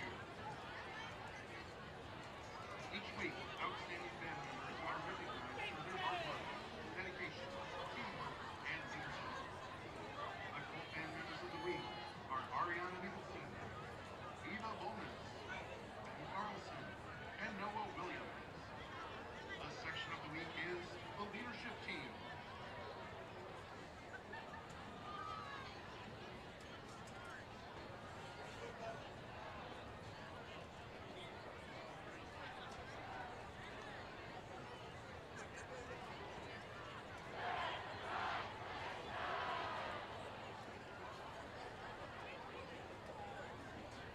Tonight, the Colt Band will perform their 2025 UIL Marching Show, Chronometry. Their performance will take us on a journey through one of life's greatest mysteries, time. Time is both constant and ever-changing, an unstoppable force that slips through our fingers faster than we can hold on. We can mark it with clocks, calendars, and milestones, but still every day is beyond us. Each passing moment brings transition, some filled with joy, others with longing. Featuring soloists Ben Carlson, Ben Reed, and Gabe Garcia, and under the field direction of head drum major Mark Bang, senior drum major Jameson Adams, and junior drum major Aaron Shaw.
Get on your feet. On the taking the field now. It's the award-winning Sundance Field team from James Martin High School. The Sundancers are under the direction of the TXHSFB.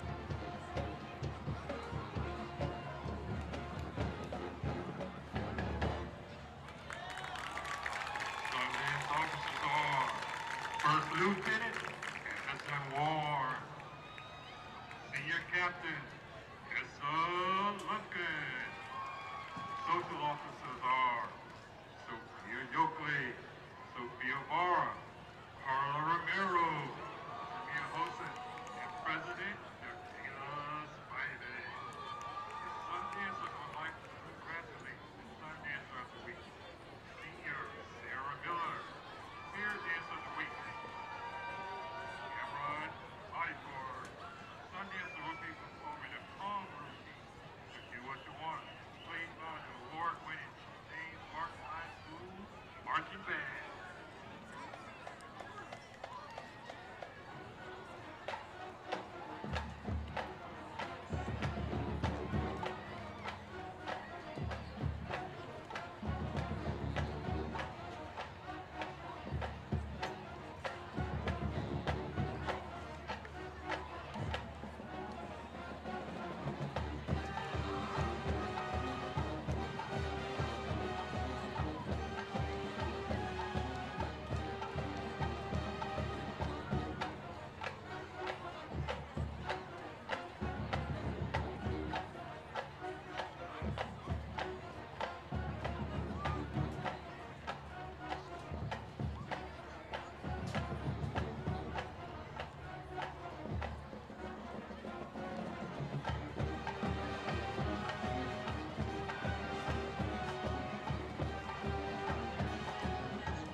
Back at Glaspie Field in Arlington, Texas, the Martin Warriors and the Arlington Colts tied at 28 apiece. Alongside John Nelson, I'm Zach Arnold, bringing you this district and season finale for both clubs. Neither of them are playing for a playoff position, but both of them are playing like they are, John.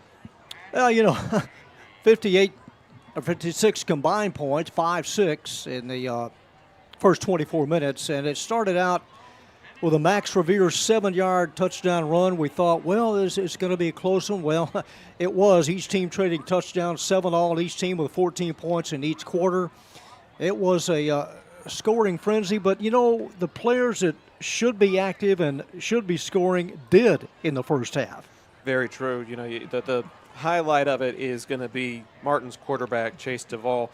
He's got over 150 total yards of offense, and he is orchestrating this team up and down the field, averaging 16 yards per carry, 126 yards and a couple of scores on 8 attempts on the ground. Just 2 for 5 through the air, but when you're racking up over 250 yards on the ground as a team, you don't need to worry about only throwing 35 or 40 through the air.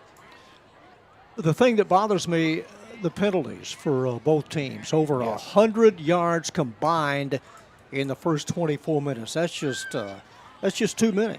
3 for 52 committed against Arlington, 5 for 55 committed against Martin.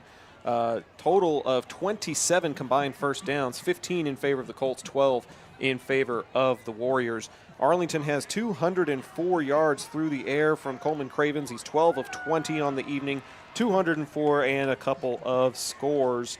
Max Revere has 2 touchdown runs, but he's only got it on 14 yards. He gets it deep in enemy territory and then is able to punch it in for 6. And the thing that you got to be concerned defensively, the Colts have given up, huge drives of 69, 59, and 91. But the Martin defense, they're right there with them. They gave up 2 75-yard drives of 59 and a 61-yard drive. So that's a defense. At times it looks like Swiss cheese on cleats. The secondary, they're from sideline to sideline.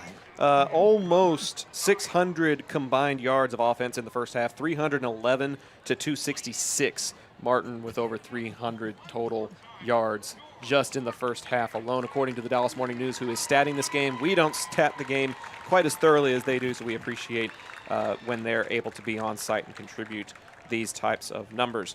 The halftime show is presented by our friends at Taqueria Taco Express. They can solve any Mexican food craving. Their 6th location is opening tomorrow at Arkansas and Collins, and they'll be doing a $1 taco special the entire weekend at that location to celebrate their grand opening. So go to Arkansas and Collins if you live in the Arlington area and celebrate the newest location of Taqueria Taco Express. If you can't visit over the weekend, visit them on Taco Tuesday. You can get 5 tacos and a large agua fresca for just $10.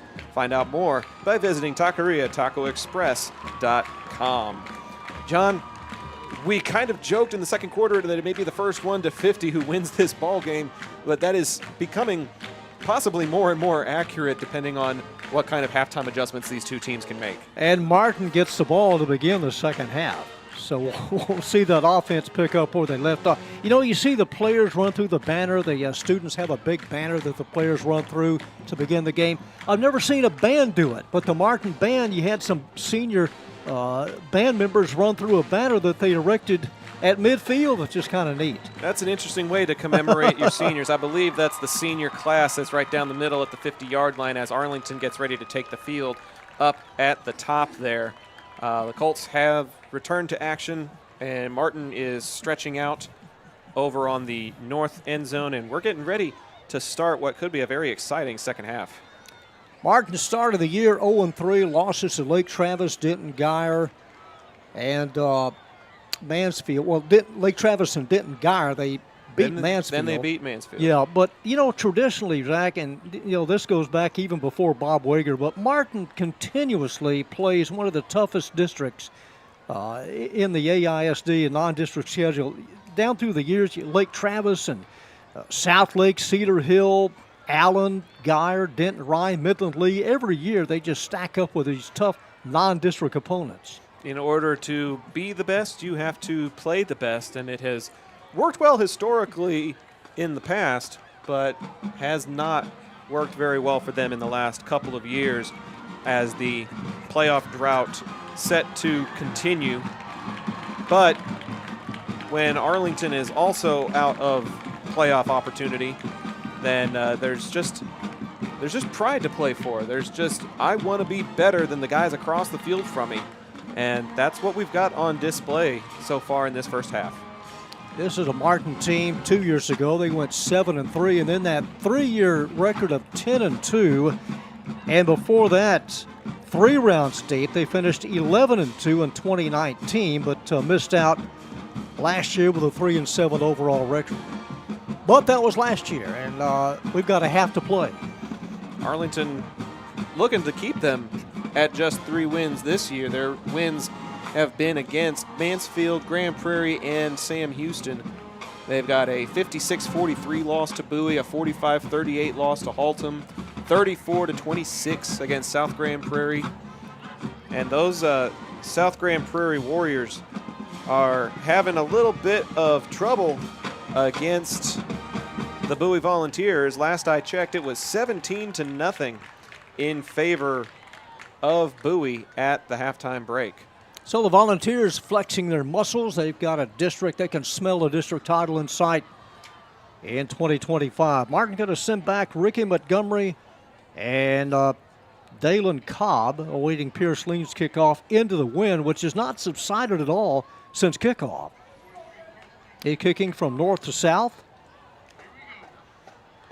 And here's the kickoff in the second half underway. It's a grounder, and the high hop fielded at the 26. Now reversing the field, breaking 1 tackle, and nose dives to about the 28 on the return. About a 12-yard kickoff return from Martin. I finally got my phone to connect to the internet here, John. Let me give a scoreboard report presented by Eka Signs. Buffaloes of Haltom 35-0 against Sam Houston. The Lamar Vikings up 34-0 against the Gophers of Grand Prairie. South Grand Prairie is on the board according to Dave Campbell's. It's 17-7 now. And the other team in AISD, Seguin, is actually playing Mansfield Summit tonight. That scoreboard shows them ahead by a score of 23-8. First and 10, Martin. And the handoff to Jones Priest. He is hit by a couple of Colts, shakes off those defenders and takes a run ahead, crosses the 35, so a gain of about 6.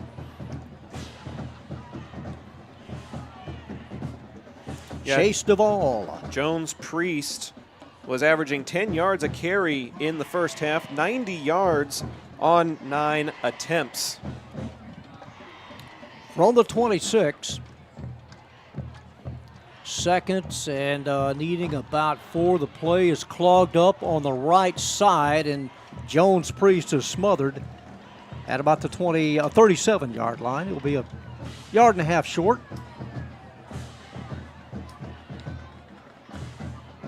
Martin in the first half, 311 total yards, 12 first downs. But they were flagged 5 times for 55 yards. Third and needing 2. It is first and 10, 45 down the far side, crossing midfield in the Colt territory inside the 30, and 3 Colts chase him out of bounds inside the 30-yard line. A huge gain by Javian Jones Priest. Mendoza finally catching up to him and pushing him out of bounds, but Martin on the march in this first drive of the third quarter. Jones Priest has eclipsed 900 yards of rushing at 125 last week in the win over Sam Houston. First and 10, Martin from the Colt 26.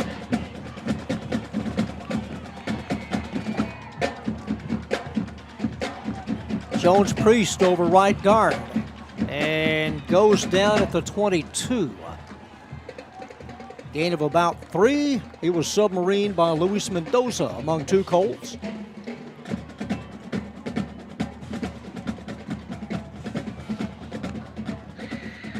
Martin Drumline entertaining the student body just outside of our ambient crowd mic here. Makes you feel a little bit more like you're actually at the stadium with us tonight. It does, and I like the way they angle the seats. They turn those seats at the far side towards the 50-yard line, so the fans sitting at that far side are looking straight at midfield.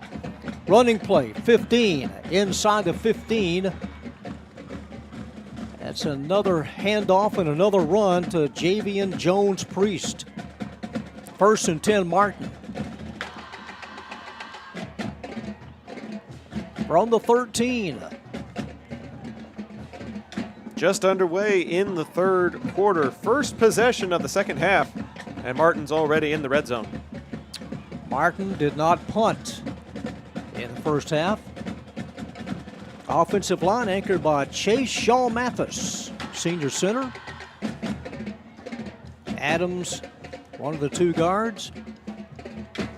From the 13, handoff, and this is Cobb, breaks a tackle at the 5, sheds another defender at the 3, and waltzes into the end zone for the Martin touchdown. Cobb had 4 carries for 60 yards and a score at the break, and he punches it in for his second of the night. So Martin moves 71 yards as the Colt defense gives up another long drive. 71 on that touchdown drive. 34-28 the count. Ethan Brown set to tack on the extra point. That hold those laces towards him. Still able to punch it through, Yeah. and Martin is up by 7. We'll be back right after this on the Zap Network. John Wade Roofing is celebrating 40 years serving the Arlington area. John Sr. played for Colt football and was the team MVP in '76. He went on to play for TCU, earning all conference honors. The family has a Colt legacy that spans generations and wants to help your family's roofing needs, plus gutters, painting, solar, and more. For more information, go to johnwaderoofing.com. Are you a small business owner looking for reliable insurance coverage? Or perhaps you're navigating the complexities of Medicare? Look no further. Chapman Cornelius Insurance Services is a family-owned, independent insurance agency with over 50 years of experience with tailored insurance solutions for small businesses and their owners. Whether you need home and auto, business insurance, or individual or group medical, Chapman Cornelius has knowledgeable agents who will help you select just what you need. Call April Chapman or Jason Ott at 817-265-3346. Dalen Cobb's second touchdown run has given Martin a 35-28 lead. And they will kick off with the win as the Colts deploy 3 return men stretched out at the 20.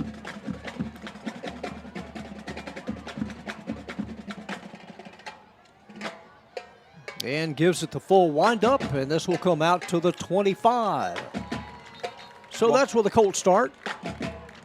While we have a second in the break, we want to remind the folks at home that the third quarter is presented by our friends at 1836 Home Inspections. Texans don't cut corners, and neither does 1836. When it's your home on the line, you need everything checked, from roof to slab, inside and out.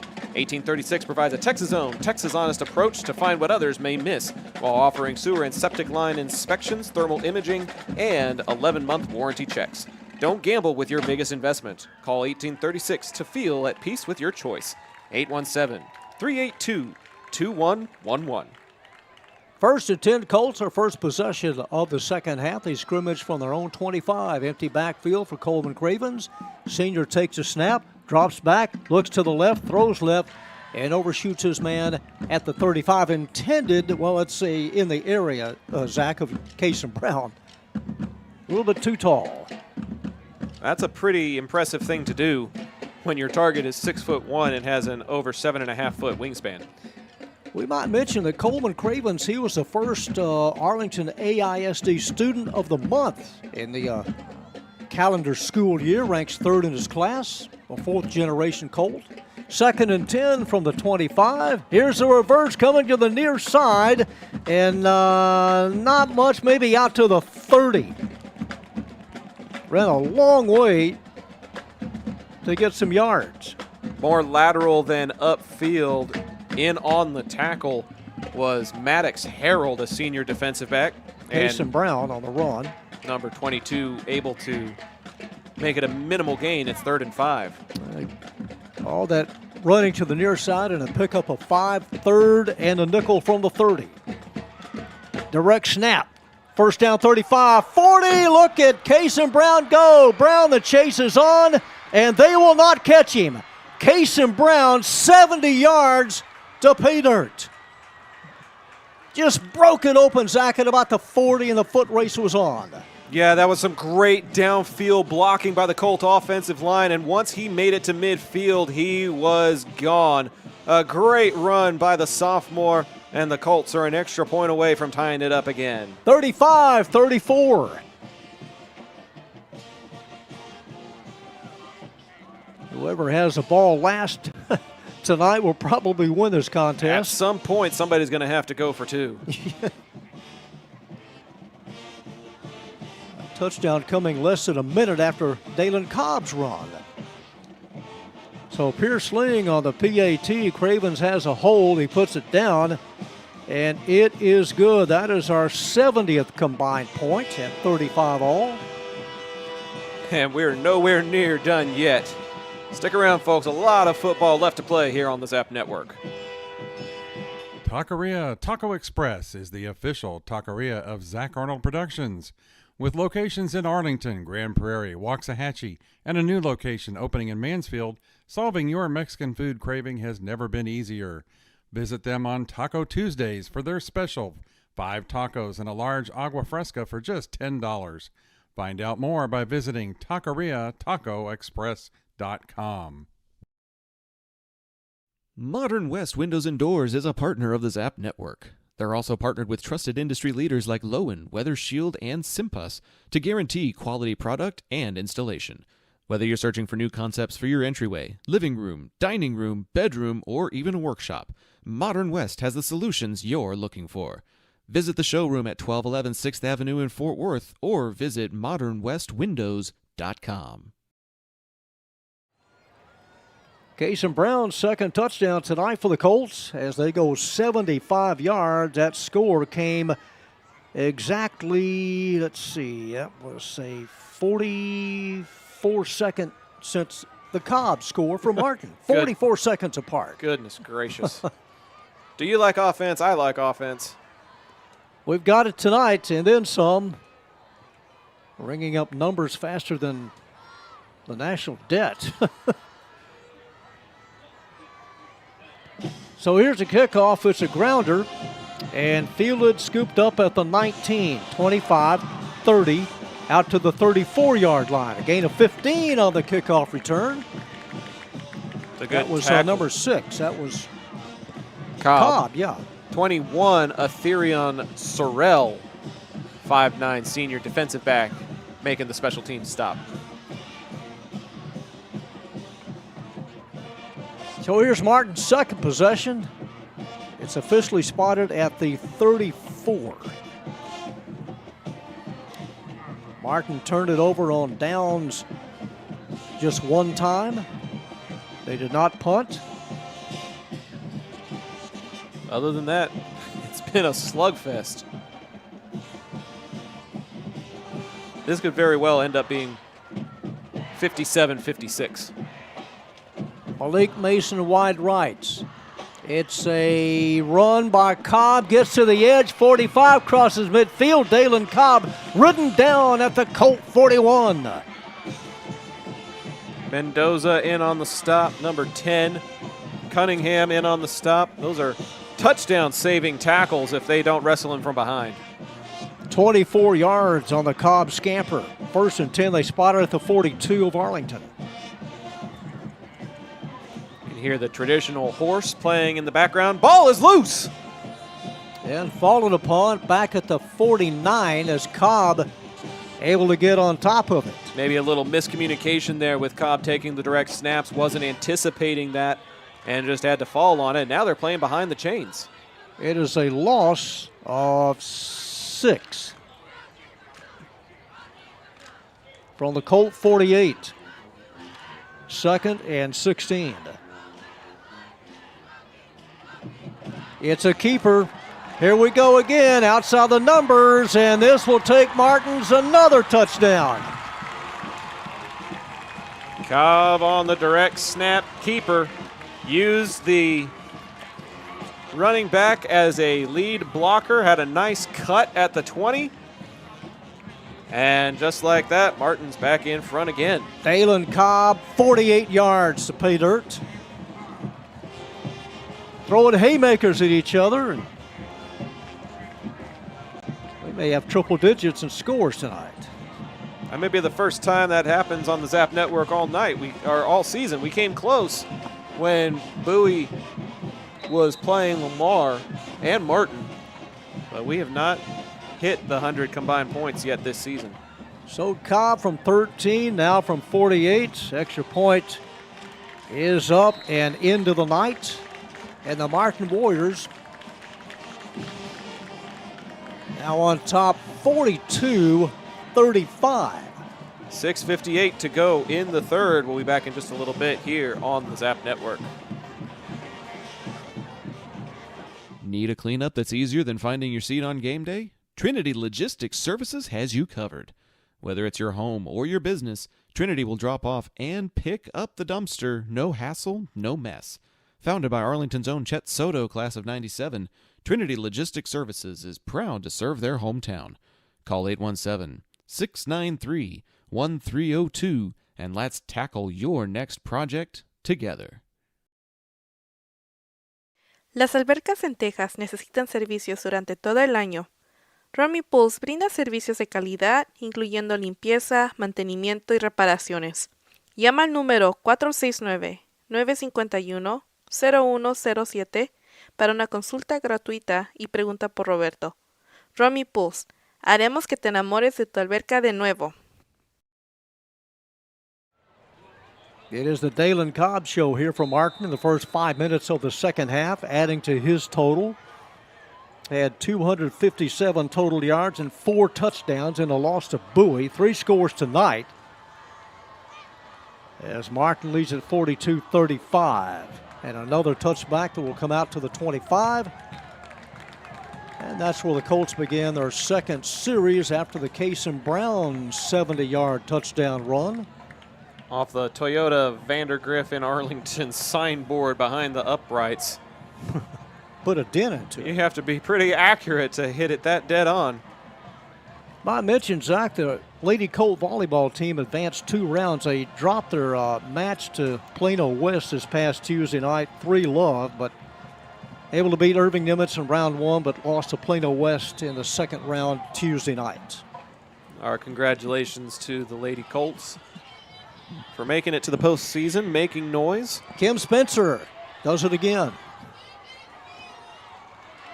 From the 25, 1st and 10, man in motion is William Nelson. Here's a toss to the left, and Burton stood up at the 26, a tough yard out over the left side. Had to shake away a defender that was looking for a TFL and then had to spin out of another tackle at the line of scrimmage just to fight for those 3 feet. Jamar Burton has been about the only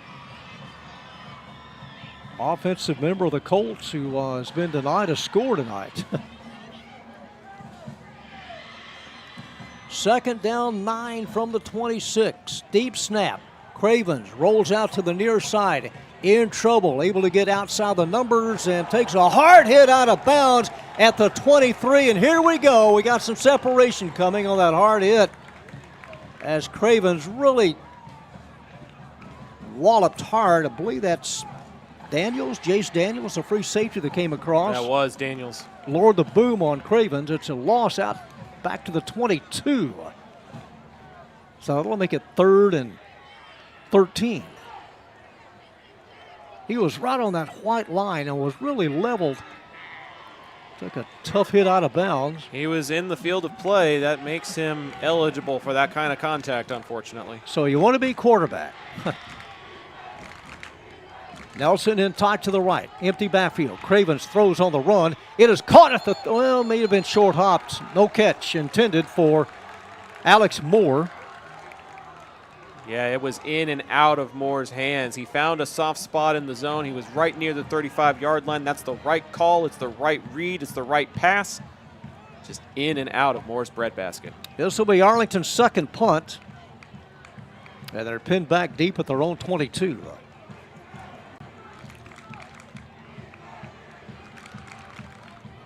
Dropping back deep for the Warriors, Demarius Hoy. Hoy standing close to midfield. Punt is almost blocked, ends over end. It's at the 45, takes a generous Colt roll of about 8 more yards, and is down at the Martin 47-yard line. They give him the 48. Arlington defense needs a stop so they can avoid going down 2 scores. We'll find out if they can in 30 seconds. Looking for the most unique gift for your student or athlete? Local Legends Figures has you covered. The custom 6-inch figures are designed with you and your legend in mind. They even immortalize yours truly with a custom, never-before-used model to create a Zach the Voice figure for my 30th birthday. Huge thanks to our friends at Local Legends Figures. See pricing and place orders at locallegendsfigures.com. Handoff to the left on the first play of this next possession. Maybe a gain of a yard. Good coverage there by the Colt defense. Looked like number 44, Hayden Bostic, in on the stop. Javian Jones-Priest with a yard pickup, second down 9. 42-35, we got 4:51 to go in quarter number 3. Martin wants some of that Colt meat. Colts want a Warrior scalp tonight. Yes, that's the way these two teams are, these two schools are year after year. But both teams will fail to make the playoffs. It's a running play over the right side. Inside the 45, ball is loose. They're going to say runner down. Colts claiming they didn't hear a whistle, and if there was one, it may have been late, but they're going to stop the play after the gain to the Arlington 44-yard line. So that's about a yard shy of a first down. 4 minutes remaining in the quarter. Third down and a long one or a short 2.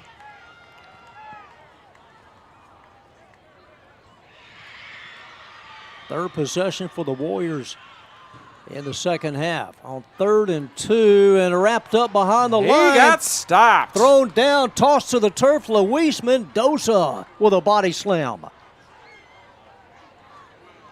Big stop by the Arlington defense, but you know Martin's going for it. Jones-Priest stopped behind the line. Ball spotted at the 45. It is 4th and 3. No second guessing tonight. Empty the tank.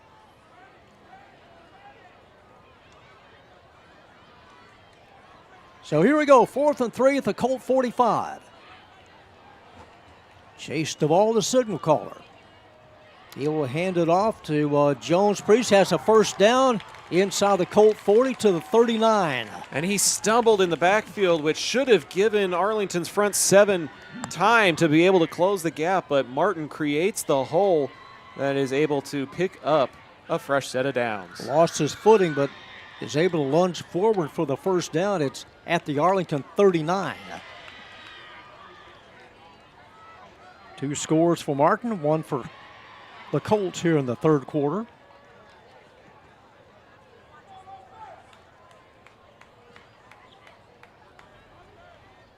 From the 39, it is a keeper taking the direct snap, Dalen Cobb, and Cobb able to ground out some yardage to the Arlington 36.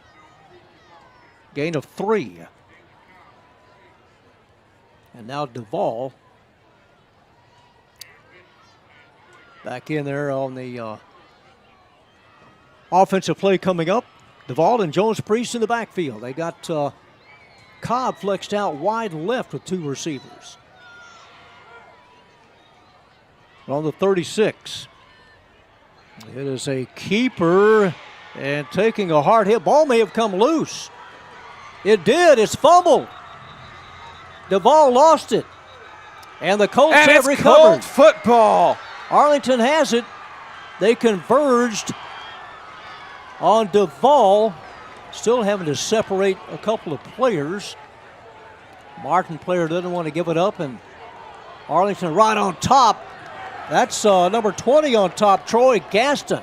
He's sitting on top of number 5, Jimmy Steele, who's refusing to let go of the ball. The Martin coaching staff has come out trying to plead their case, standing on the hash marks, but the man in the white hat has pointed in Arlington's direction, and they get the first official turnover of the ball game. There have been a couple of turnovers on downs, but this one is a fumble recovered by the defense, and it's Arlington possession. Martin still pointing. You know, the referees, you can't wait forever. You got to make the call. You see who has it first, the whistle blows, and that's who has the fumble recovery. All the tugging and pulling. I know it's hard to separate them sometime, but Unsportsmanlike conduct, number 20, on the recovery team, 15 yards, first down. I mean, you got to make the call. Gaston got called with an unsportsmanlike after he kind of pile drove Jimmy Steele back into the ground while they were fighting over the ball. So it will back Arlington up 15 yards, but it is a 1st and 10 for the Colts with 1:58 to go in this third period. Troy Gaston, the referee, it's a standing 8 count as he headed to his own corner. That is the first unsportsmanlike called against Gaston. He needs to make sure that he doesn't have another one called against him. Now puts the Colts close to 70 yards in penalties. We don't want to see the senior linebacker get disqualified here in the last game of the year. From the 22, 1st and 10, Arlington high, and their third possession this half. Inside receiver is Max Revere. He is wide right, and they got to get a man on. And now Arlington will have to call a timeout. Alex Moore came in late, and that's going to cost the Colts 5. I don't know what this is. It's just a delay of game. So Arlington brought on a player late, which legally gives Martin the opportunity to substitute. They did a very belated substitution in order to force the clock to drip down, and they were not able to snap it before Martin finished their legal substitution. That'll place it at the 17, 1st and 15. $1:56 to go here until the fourth. Cason Brown is wide left. He's to the short side. Open field right. So the Colts have it 1st and 10 from their 17. 3 receivers to the right. Cravens and the handoff, the delayed handoff. Burton, 25, 30, and taken down at the 32. He picks up close to 14 yards on the run. I love the way this young man runs. He was headed into 3 gray jerseys and spun away from all of them and then shedded another tackle en route to picking up 14 on that carry. Jackson Nelson comes out, and that allows Kalen Wilson to come in as a tight end to the right.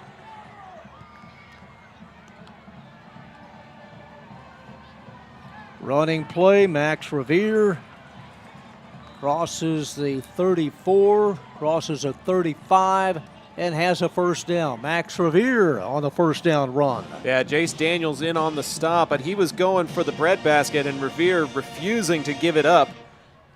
1 minute left until we flip the field. 42-35, Martin on top. We were tied at 28 at the break. So the play has been called from the Arlington 36, 1st and 10. Empty backfield. Cravens drops back, looking towards the middle, throws towards the middle into triple coverage.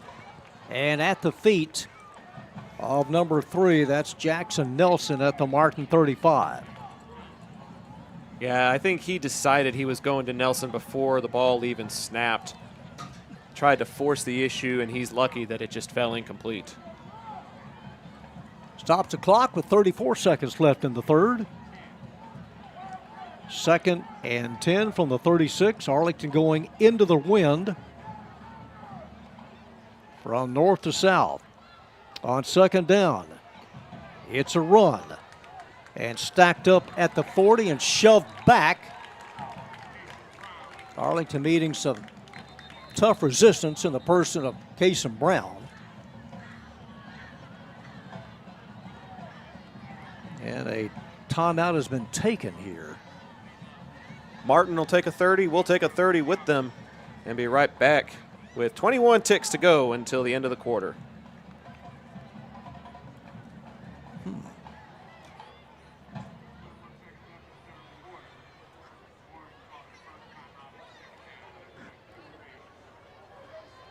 John Wade Roofing is celebrating 40 years serving the Arlington area.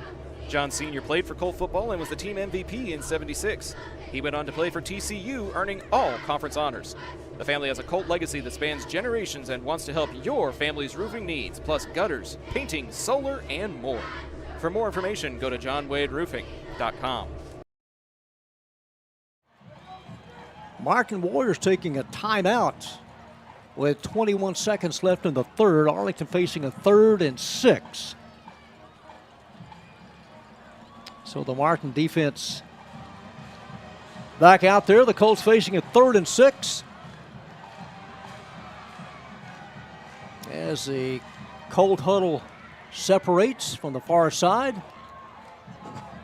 Got Revere. Alex Moore heads out with Coble Cray. Let's see, Cravens thought he might head out as a receiver, but stays in there.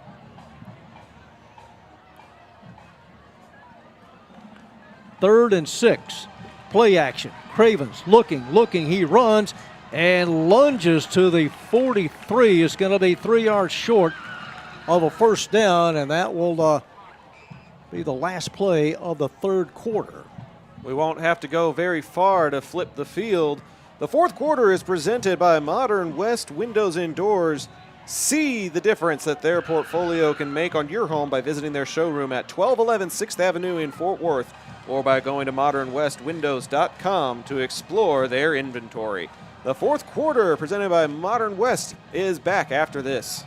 Taquería Taco Express es la taquería oficial de Zach Arnold Productions. Con un amplio y auténtico menú, satisface tus antojos o prepara tu próximo evento con nosotros. Visítanos todos los martes para disfrutar de Taco Tuesday con 5 tacos y un agua fresca por solo $10. Para encontrar sucursales cercanas o hacer pedidos en línea, visita taqueriatacoexpress.com. Zach Arnold Productions is proud to service the greater Arlington and DFW area. With experience in broadcasting, podcasting, web series, public relations, Zach can help you tackle any modern communications task. Whether you need an announcer for your sporting event or just need help proofing a press release, be sure to call 817-319-2402 to see how you can find energetic media solutions for your task with Zach Arnold Productions. It's going to be an empty the tank, last man standing here in the final 12 minutes. Arlington facing a 4th and 3, dropping back in punt formation. Will be the second consecutive punt in this half. And no damage done after forcing the turnover. Demarius Hoy back That's a deep. fake. It's a fake. Here's a run. First down and more inside the 20 as the Colts pull one out of the hat. A fake punt all the way down close to the Martin 15. Cason Brown doing exactly what Isaiah Robertson used to do in that special teams formation. We're just taking the number 5 off of the jersey as 4 puts it inside the red zone. As we said, it's an empty the tank, last man standing, and Martin with a player shaken up. He's still down in a sitting position. Let's see, that's the cornerback, Maddox Harold. While they tend to him, we'll take a short break and be back with more high school football on Zap, presented by John Wade Roofing. Navigating Medicare options isn't easy. Hi, I'm Patsy Arnold, and when the time came to navigate my options, I went to Chapman Cornelius. They helped me find the best plan for my needs, quoted me life insurance options, and guided me in making my decisions every step of the way.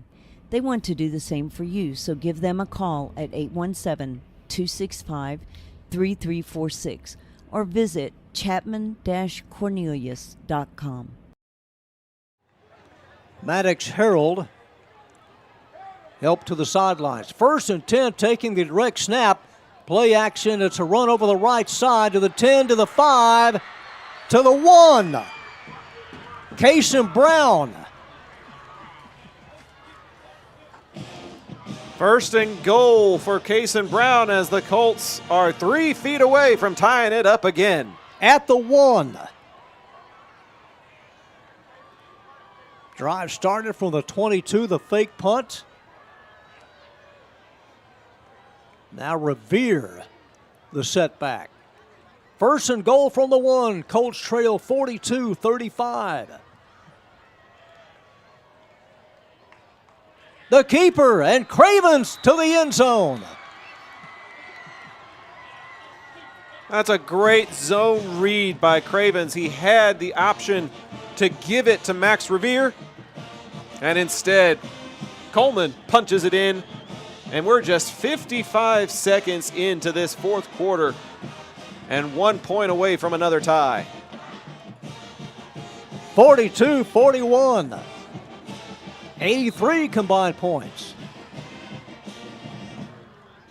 Pierce Ling on the PAT. Hold us down, and the extra point is good. And Zach, I think your prediction is somebody has to go for 2 before this night's over. Either that or it'll go to double, triple overtime, and we'll have to convert 2-pointers to determine a winner. Stick around. The next 11:05 should be a fun one here on the Zap Network. From weekend cleanups to major projects, Trinity Logistic Services has the perfect fit for you. With dumpsters ranging from 10 all the way up to 30 feet, they handle both drop-off and pickup so you can stay focused on cleaning up the win. Call 817-693-1302 today and let Trinity Logistic Services help you score big on convenience and efficiency.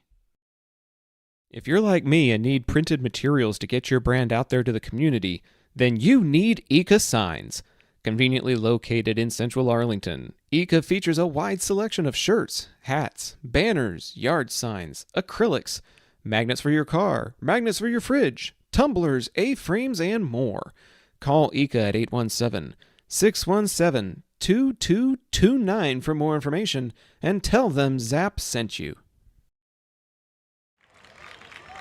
The Martin fumble resulting in a Colt touchdown. A drive of 78 yards as Pierce Ling set to kick off. It's a spinner and taken and dropped at the goal line, having to come out with it, scooped up by Montgomery. Ricky Montgomery breaks a tackle 15, upset near the 20. Shoestring tackle recovery there by number 23, Ethan Nava. If he didn't make the trip up there was a lot of daylight. A kickoff return of right at 20 yards. A lot of drama taking place on both games on the Zap Network. This one tied up at 42 apiece over at UTA Mavericks Stadium. The district championship on the line. South has somehow clawed their way back into it in the middle of the 4th. Bowie is ahead by just a field goal, 24-21. 1st and 10, Martin from their own 20. Now 2 setbacks with the quarterback who hands it off. This is Cobb. Look at him turn and burn. Cobb out close to the 28. In on the stop there, number 55, Kadir Lynn. Hayden Bostic in there to clean it up, but not before a pickup of 8. 2nd and 2. We're tied at 42, just underway in the 4th quarter. It was 28 all at halftime. 2nd and short. Jones Priest in the backfield. He takes a handoff. Looking, and may have lost his footing. He stopped behind the line. That was a tackle for loss by number 57, Robert Sese. Though he went down before Sese could deliver a blow at 6'5" and 240, or 5'8" and 240. They're going to credit him for no gain, say he got back to the original line of scrimmage. 3rd and 2 now. That's one of those looking at the locomotive coming out of the tunnel and you want to drop down before you get leveled. Like the Wile E. Coyote. Yeah. Still need a couple of yards. And spun down is Jones Priest. Priest needed the 30. He got the 31. Right at the 30 and then some. So he gets the first down, placed at the 31. Able to convert on this drive. Right between the hash marks from the Martin 31. And hold everything as Duvall hits kind of a quick hand clap. And now they come to a full stop. May change plays here. Arlington with a four-man front. It is a keeper. Duvall trying to get to the edge. Rides it out close to the 34. Gain of about 3 for the sophomore quarterback. It's good closing speed by Arlington's defense out wide. They recognized it was a run and abandoned their receivers. Came up and made a tackle for a short gain. 2nd and 7. Martin has already taken one timeout this half.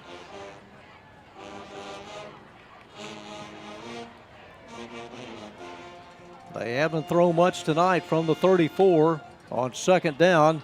They will throw this time. It is caught at the 42, right at the line to gain for a first down.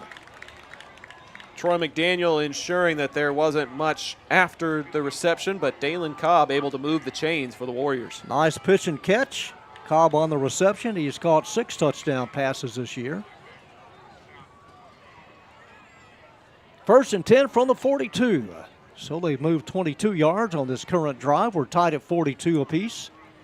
A lot of 4-2s out there. Man, it's a numbers game tonight in more ways than one. Speaking of numbers, 8 minutes to go in regulation. Chase Duvall takes a snap, hands off to Cobb, coming left. Cobb 45, breaks a tackle, crosses midfield. Cobb taken, faking, and shaking. Still hadn't been tackled. And Cobb, like a worm in hot sand, finally goes down at the Arlington 47. That might be the hardest fought 12 yards I've ever seen somebody go for, John. Dalen Cobb.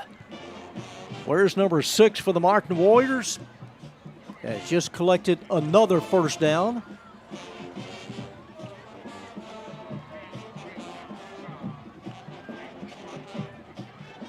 Martin holding up those signs, those placards with different insignias on the near side. On 1st and 10, it's running play out over the left side. And a gang tackle running into a crowd at the Arlington 41. Got a player down for the Colts. Trying to stretch out his right leg. Can't tell if it's a defensive back or a linebacker, but a player down for the Colts at the 42. 7:06 to go in regulation while they tend to him. We'll take a short break and be back in 30 seconds on the Zap Network. Modern West Windows and Doors invites you to see the difference. Whether you need sliding doors, bay windows, or just need a more modern look, Modern West has options to fit both your style and budget. Stop by the showroom at 1211 6th Avenue in Fort Worth to see for yourself, or call 682-255-6094 for more information. 7 minutes and 6 seconds away from somebody finishing their season with a win. John, during your conversation with Coach Peach earlier in the week, he mentioned that there are so many football teams that have to end their season with a loss. When you go into the postseason, there's only one that finishes their season with a win. But Arlington looking to cap off a 7-win campaign this season if they can finish this out in the next 7 minutes and 6 seconds. Yeah, the Colts were 7-4 last year. A win tonight would give them victory number 7. The players shaken up, and Robert Sessi, the senior defensive tackle, as he comes out, as Martin needs 5 here on 3rd down. 2nd down, rather. 2nd and 5. Just outside the Colt 41. It is a keeper and smothered Well behind the line is Cobb. Huge tackle for loss. He just beat his man at the point of attack. And then it'll bring up 3rd down and long. He lost 4 yards. 3rd and 9 from the Arlington 45. 6.5 minutes to go. Tied at 42.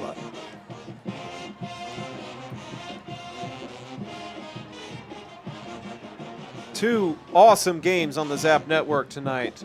I am not envious of you trying to decide which one to watch. 3rd and 5. Duvall throws and short hops his receiver at the Colt 35. In the direction of Malik Mason, and now hurry up as Martin goes tempo here on the punt. Martin quick with a punt team, ready to get rid of it. Nobody back deep for the Colts, nobody back there. They're going to send the house, a running punt, headed to the near sideline, still in the field of play, takes a right-hand turn and goes out at about the 18. Arlington has 6 minutes and 5 seconds to reclaim the lead. We'll be back right after this for the exciting conclusion here on the Zap Network. Buying a vehicle can be overwhelming. That's why Yadi Pagan at Classic Chevrolet has created a guide to car buying to help ensure you make the right choice. Classic South has a great selection of pre-owned vehicles, and Yadi will put all his energy to make sure you get the best deal possible. Call 817-706-5679. Classic Chevrolet. Relax and enjoy the difference. During the break, we heard an announcement from the official that there was a penalty, and Martin gets to retain possession. It seems like every penalty tonight has been 50. We're approaching 120 yards in penalties. At least. This is a big one, a 15-yarder that moves it to the Arlington 30. And now Martin with an opportunity to not only chew up more clock with 6:05 to go, but also reclaim the lead. 50 yards on this current drive. 1st and 10, Martin from the Colt 30. A 15-yard penalty. And the handoff to Jones Priest, upset at the 25. Took a hard hit after a gain of 5.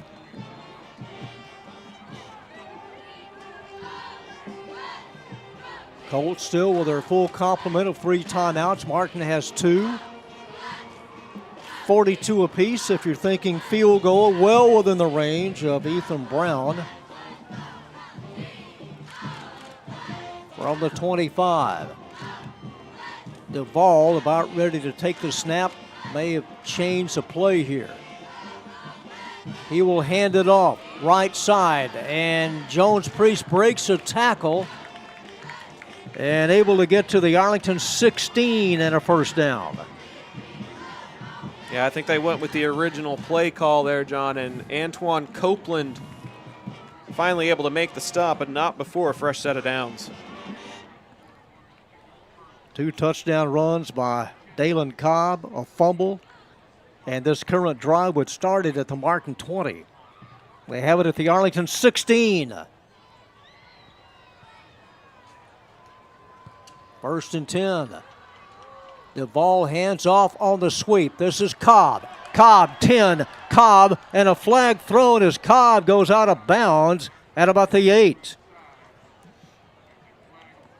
The coaching staff to our right imploring for a holding call, and they will get it. Troy Gaston kind of shaken up as he tumbled out of bounds. So that'll scoot him back to the 31. Well, it depends where the hold was. Spot foul.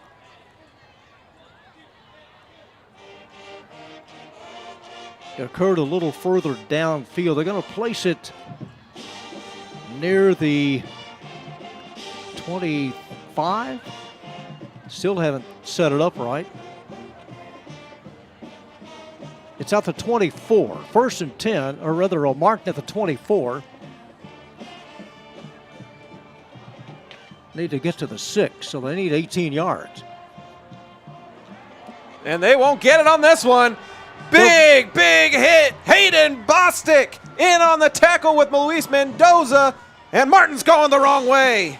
all the way back to the 33. They need now 27 yards for a first down.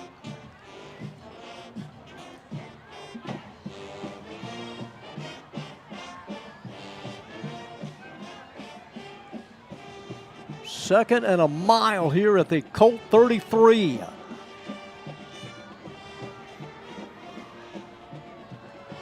Chancellor Taylor, one of the two receivers wide left with Dalen Cobb. On second and long, it's a running play. And yardage to the Colt 26. Gained up about 7 yards on that run, makes up third and long.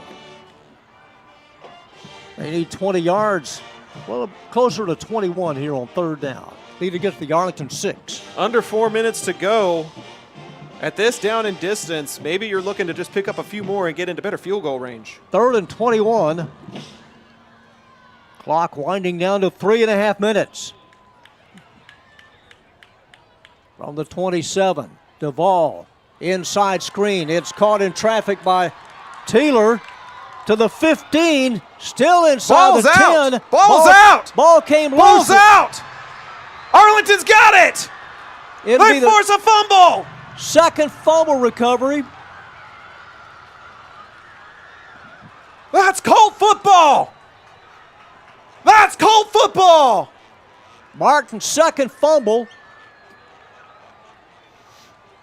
They had it inside the 15 on that inside screen to Chancellor Taylor. And it was the right play call. They had the downfield blocking. Taylor had a crease. He was inches away from the first down, and instead, Arlington's able to pop it out. They have it with 3 minutes and 16 seconds, and they have a chance to go down and win this football game if they can march the length of the field in that time.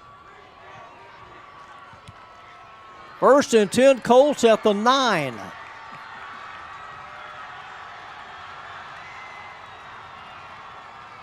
Late getting on is Keelan Wilson, the tight end. From the 9 on first down. Cravens hands off. This is Revere, and Revere out to the 11. A gain of a couple of yards. Again, they've got all 3 timeouts. And the 2-minute timeout as we go to exactly 3 minutes in regulation. Arlington's 5th possession here. From the 11. On second and 8. It's a run. It's Brown, Kason Brown, shoved back close to the 14. May give us forward progress. Looks like the 13 is where they'll spot him. Got to get it at the 13. So he needs 4 yards here. A little more than that. Closer to 6, yeah. They do have to get this play off before the 2-minute timeout, though. Max Revere, the setback, alongside Cravens. Defense chance from the home sidelines. From the Arlington 13, Revere breaks it off. Cravens caught in traffic, running to the middle, 15, 20, 25, 30, out close to the 40-yard line on a short pass in the run to Brown. What a great tunnel screen. They get it to Brown, and he finds the crease up the middle as he breaks 2, 3 tackles and finally gets brought down. And that is the 2-minute timeout. A minute 53 is what the clock says. And Arlington is about 20 yards away, maybe 30, from field goal range. That's a 26-yard catch and run for the Colts. John, I was joking about how maybe we didn't need to worry about Pierce Ling, but he may end up having to be the young man who saves the day for Arlington unless they can get it closer to the end zone. And he would have a little bit of a breeze to his back. He would. We mentioned at the top of the broadcast, wind is coming out of the south at about 15 miles per hour.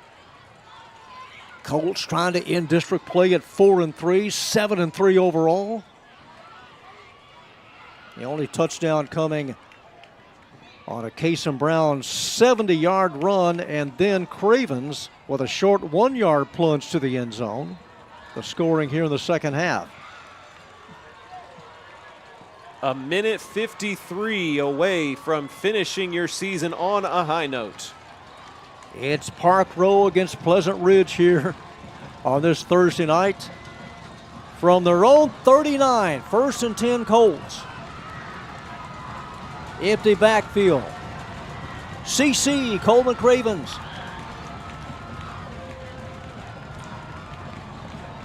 Looking left, takes a snap and hold everything. A stoppage of play. Somebody flinched. Movement in the interior line. It'll cost Arlington 5. 1 minute away from a back-to-back district title. Bowie with the ball, clinging to that 24-21 lead over at Maverick Stadium. So it's now to 34, 1st and 15.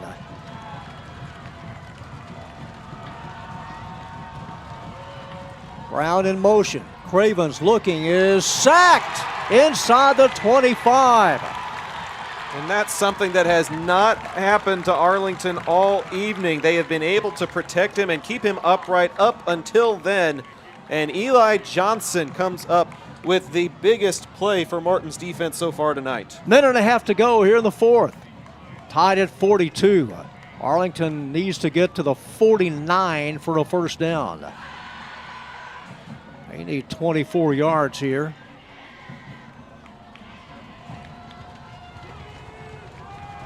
Second and 24 from their own 25. Cravens drops back, looking right side, has the receiver caught at the 35 and thrown out of bounds at the 36. Clock stops with 1:05 to go. That's Burton on the reception. Gets close to the original line of scrimmage. And I definitely think there's more plays in the playbook for 3rd and 12 than there is for 3rd and 20 plus. Exactly. Ball closer to the 37. They need 12. 3rd and 12 and a timeout taken with 1:05 to go. And if I'm Arlington, I'm going for it. I'm going middle deep. I say that with a good bit of hesitation in my voice because Martin still has a couple of timeouts and they would have it inside the Arlington 40, at least near midfield if Arlington comes up short here. The line to gain is the 49. But as we've said all evening, there's nothing for these teams to lose and everything to gain by getting these city and district bragging rights. This is their playoff game, and honestly, they're playing it like a playoff game. You know, Max Revere, you may keep an eye on number 22, but then you had Cason Brown, who exploded for 70 right up the middle on a run.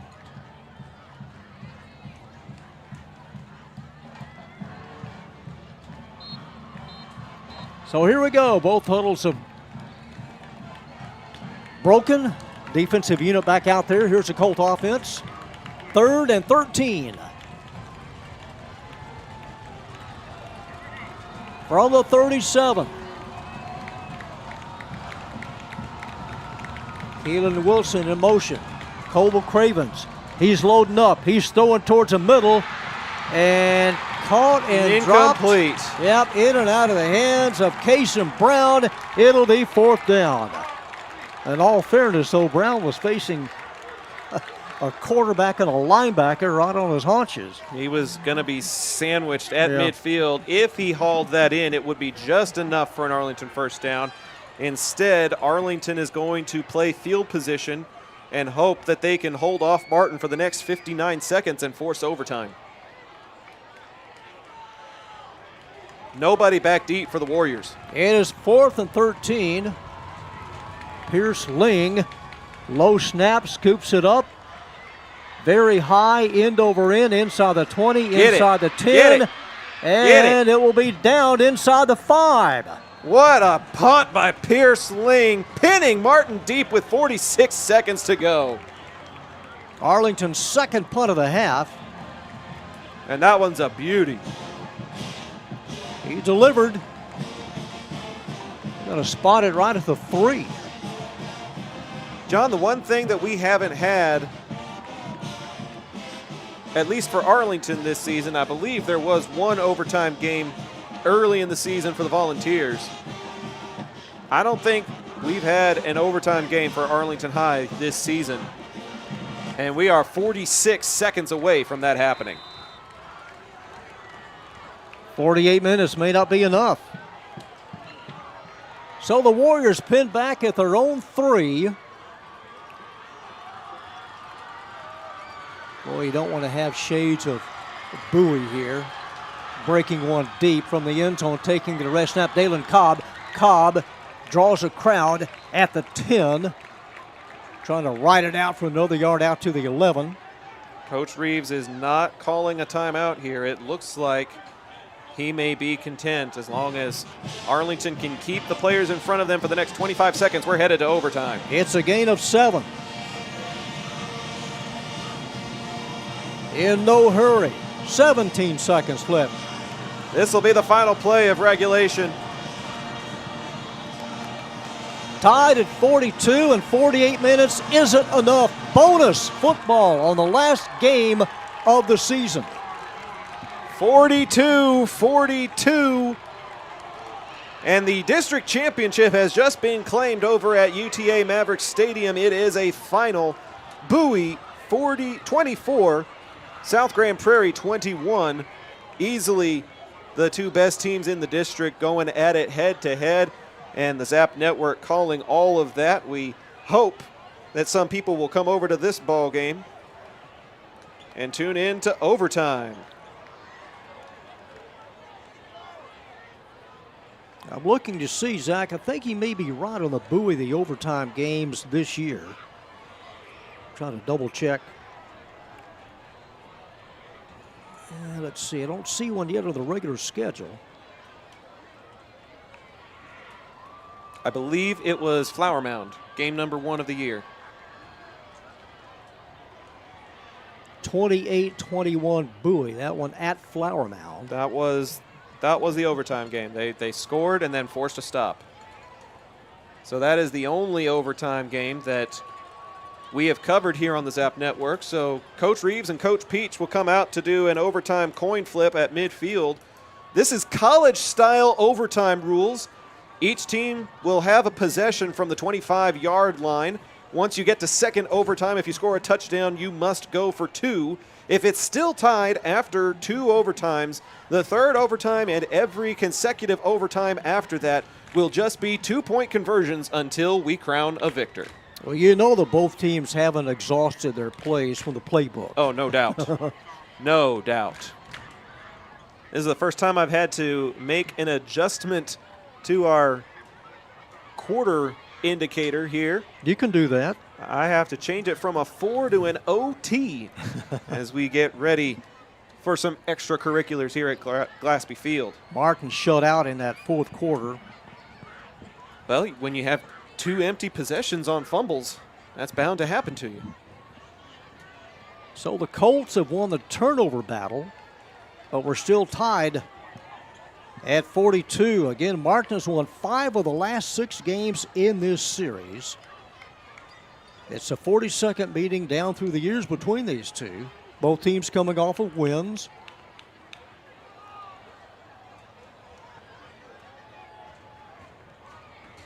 And for seniors for both squads, what a way to finish. 42 seniors for Arlington, 39 for Martin. Great setting. One of the finest facilities now in the area, Glaspie Field. No one is left on the east side. Colts the visitors. So Chad Reeves in his 3rd year, Scott Peach in his 23rd season. They have decided who wants to go on defense first.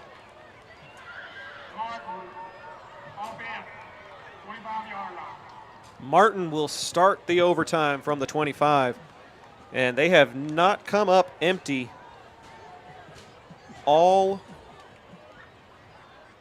the times that they have been inside the 30-yard line. When they make it into that part of the field position, John, they are deadly. And we can expect probably a hefty dose of Dalen Cobb. Yeah, a steady diet of Cobb and Jones Priest. Duvall also. No slouch himself. So overtime football here in Week 10. A stem winding finish here as the Colts will go on defense. Martin offense is set. Colts obviously won that coin toss. The strategy of that, you want to know what you need to do on your possession. If you can force a stop or force a field goal, then a touchdown wins it. If they get a touchdown, you know what you need to do to force double overtime. So Martin going to the north, moving from right to left here in overtime. A reminder, each team gets it at the 25. Both will get a chance to possess. If they score a touchdown in the second overtime, they must go for 2. If we are still tied going into a third overtime, we are just trading 2-pointers until we crown a victor. Overtime! Direct snap, Dalen Cobb from the Wildcat. 20, breaks the tackle to 15, Cobb to the 10, to the 5, and close to the pylon. I called it. Yep. I called it. The Dalen Cobb show here in overtime. First and goal. They're going to place it close to the 2-yard line. It's a gain of about 23. On first down from the 2. Duvall, the handoff. Jones Priest stood up, runs into a Colt stone wall at the 1. And leading the surge, number 17, Jordan Jobert. Luis Mendoza also in there. They got to do it a couple more times, though. At the 1, second and goal. Slotted to the left is Cobb. The handoff, Jones Priest. And Priest stood up, shoved back. He didn't get in. Bishop in on the stop for the Arlington defense. And it's been a stone wall back-to-back downs. It's third and goal. Right into the Arlington team picture. Can they do it one more time? And does Martin go for it on 4th if they get stood up here? Third and goal from the 1. Overtime. Last man in, receiver Malik Mason.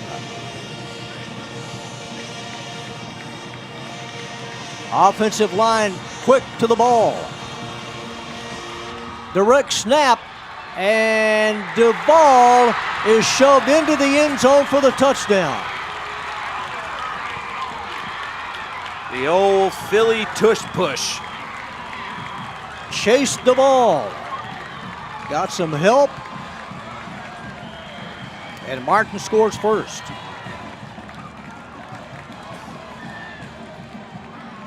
That Arlington front 7 with Herculean effort there. Just unable to stop him on third down. Extra point is good. And now Arlington must score here to force double overtime. 49-42, Colts get possession at that same 25-yard line. If they're able to punch it in, then we go to double overtime, and all touchdowns require 2-point conversions there. Duvall's third touchdown of the night. More importantly, the overtime score. We want to welcome those of you that saw the Bowie Volunteers claim the district title over on the other game on the Zap Network. I can see that several of you have made your way over to this one. Martin had the first possession, and they punch it in from a yard out. Arlington looking to answer to force double overtime. Most points that the Martin defense has given up this year. From the 25, Cravens throws right side, wide open, caught at the 15. They needed 10, they got 10. Burton with the comebacker and steps out of bounds. Senior to senior on first down. 49-42. Martin on top here in overtime. What a finish in the last game of the year. from the 15. Coleman Cravens. Man in motion out to the left. Cravens looking. He throws. It is near the 6-yard line, and it is caught. That's Keelan Wilson, the tight end, who was in motion. He'll pick up 9, and the Colts are a yard away from first and goal, 6 away from pay dirt. 6'2", 190, the senior tight end. His first catch of the night. Second and needing 1 in overtime. Max Revere now the running back behind Cravens. Second and 1. It's Revere. He gets a handoff inside the 5. Is stood up at the 4. Penalty marker down as Revere goes down at the 4. It would be a first down as long as this is not a hold against the Colts.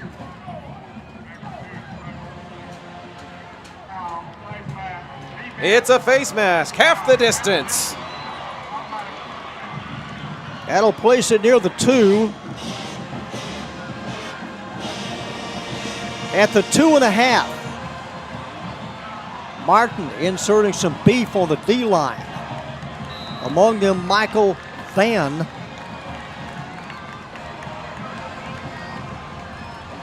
From the 2.5. Cravens claps his hand, wants to get the ball. He does. A tough run close to the 1. Maybe a half a yard on that play. Nice surge on the D-line. Elijah Jackson and company. They have 3 more tries to tie this thing up. There's nothing after this.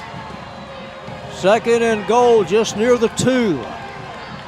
It's Revere, and Revere close to the double stripe. Did he cross it? Some are saying the ball is out.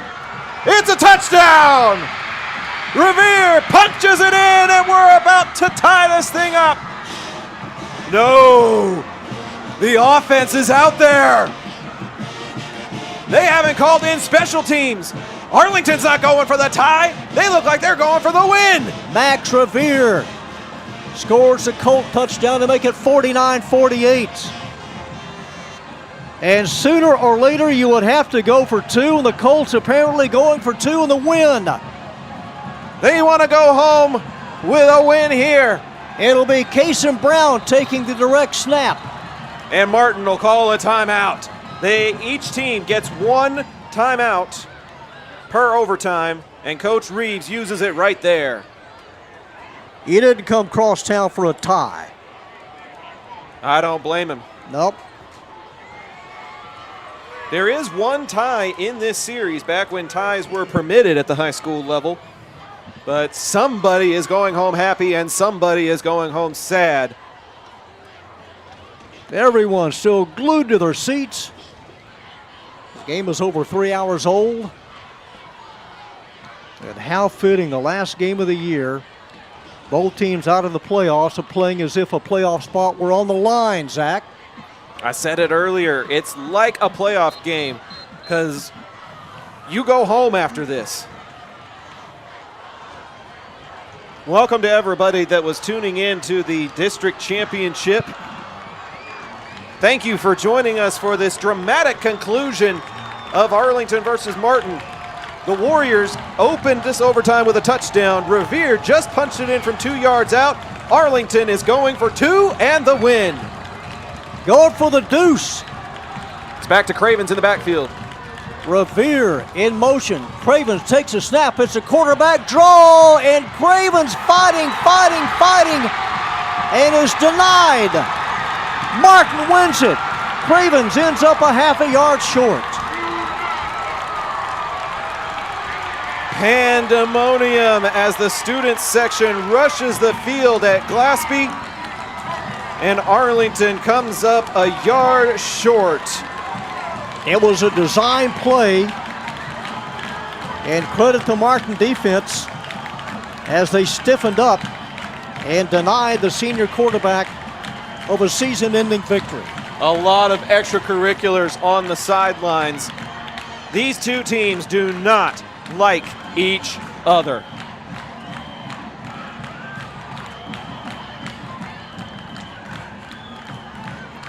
Final in overtime, the Warriors 49, the Colts 48.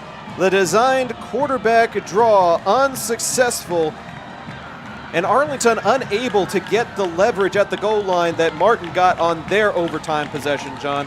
There wasn't anybody behind Cravens to push him across the goal line. All of his blockers pulled out in front of him, and then there was nobody to push him across the line. And as soon as Revere went in motion and hit it out to the right, he was all by his lonesome, Cravens was.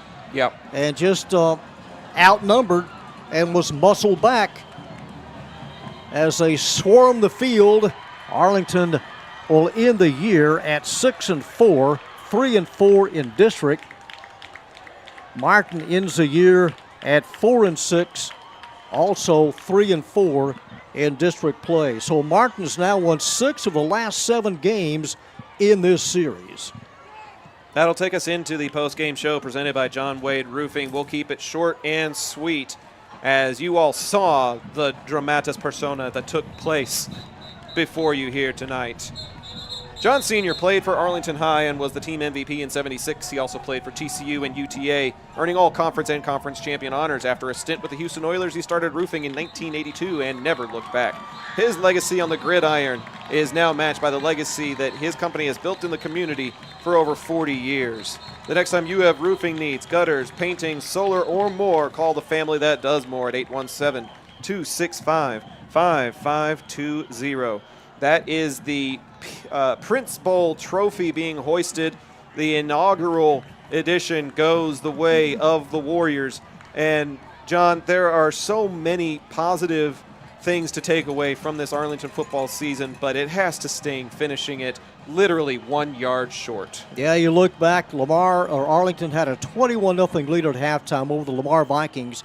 The Vikings, 35 points in that fourth quarter, and they win at 35-21. 97 total combined points scored here tonight as they just left it on the field. Both teams just left it all out there. Everybody got their money's worth and then some, as the last game of the season goes to overtime, and a victorious and a happy bunch of Martin Warriors huddling up in the north end zone at about the 15-yard line.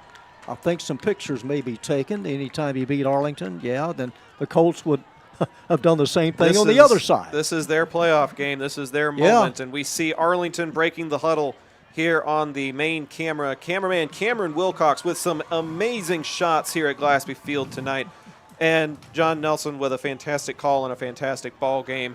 Our Trinity Logistics player of the game, I'm inclined to give it to Cason Brown. The young man had a great game through the air and on the ground, kept Arlington in it. Max Revere also had a stellar night. It's just a shame that things have to go the way that they went, but like you said, everybody left it out on the field tonight. Well, you know, give credit to Martin. That 91-yard drive to make it 28-21 with 3:03 to go was huge. It was.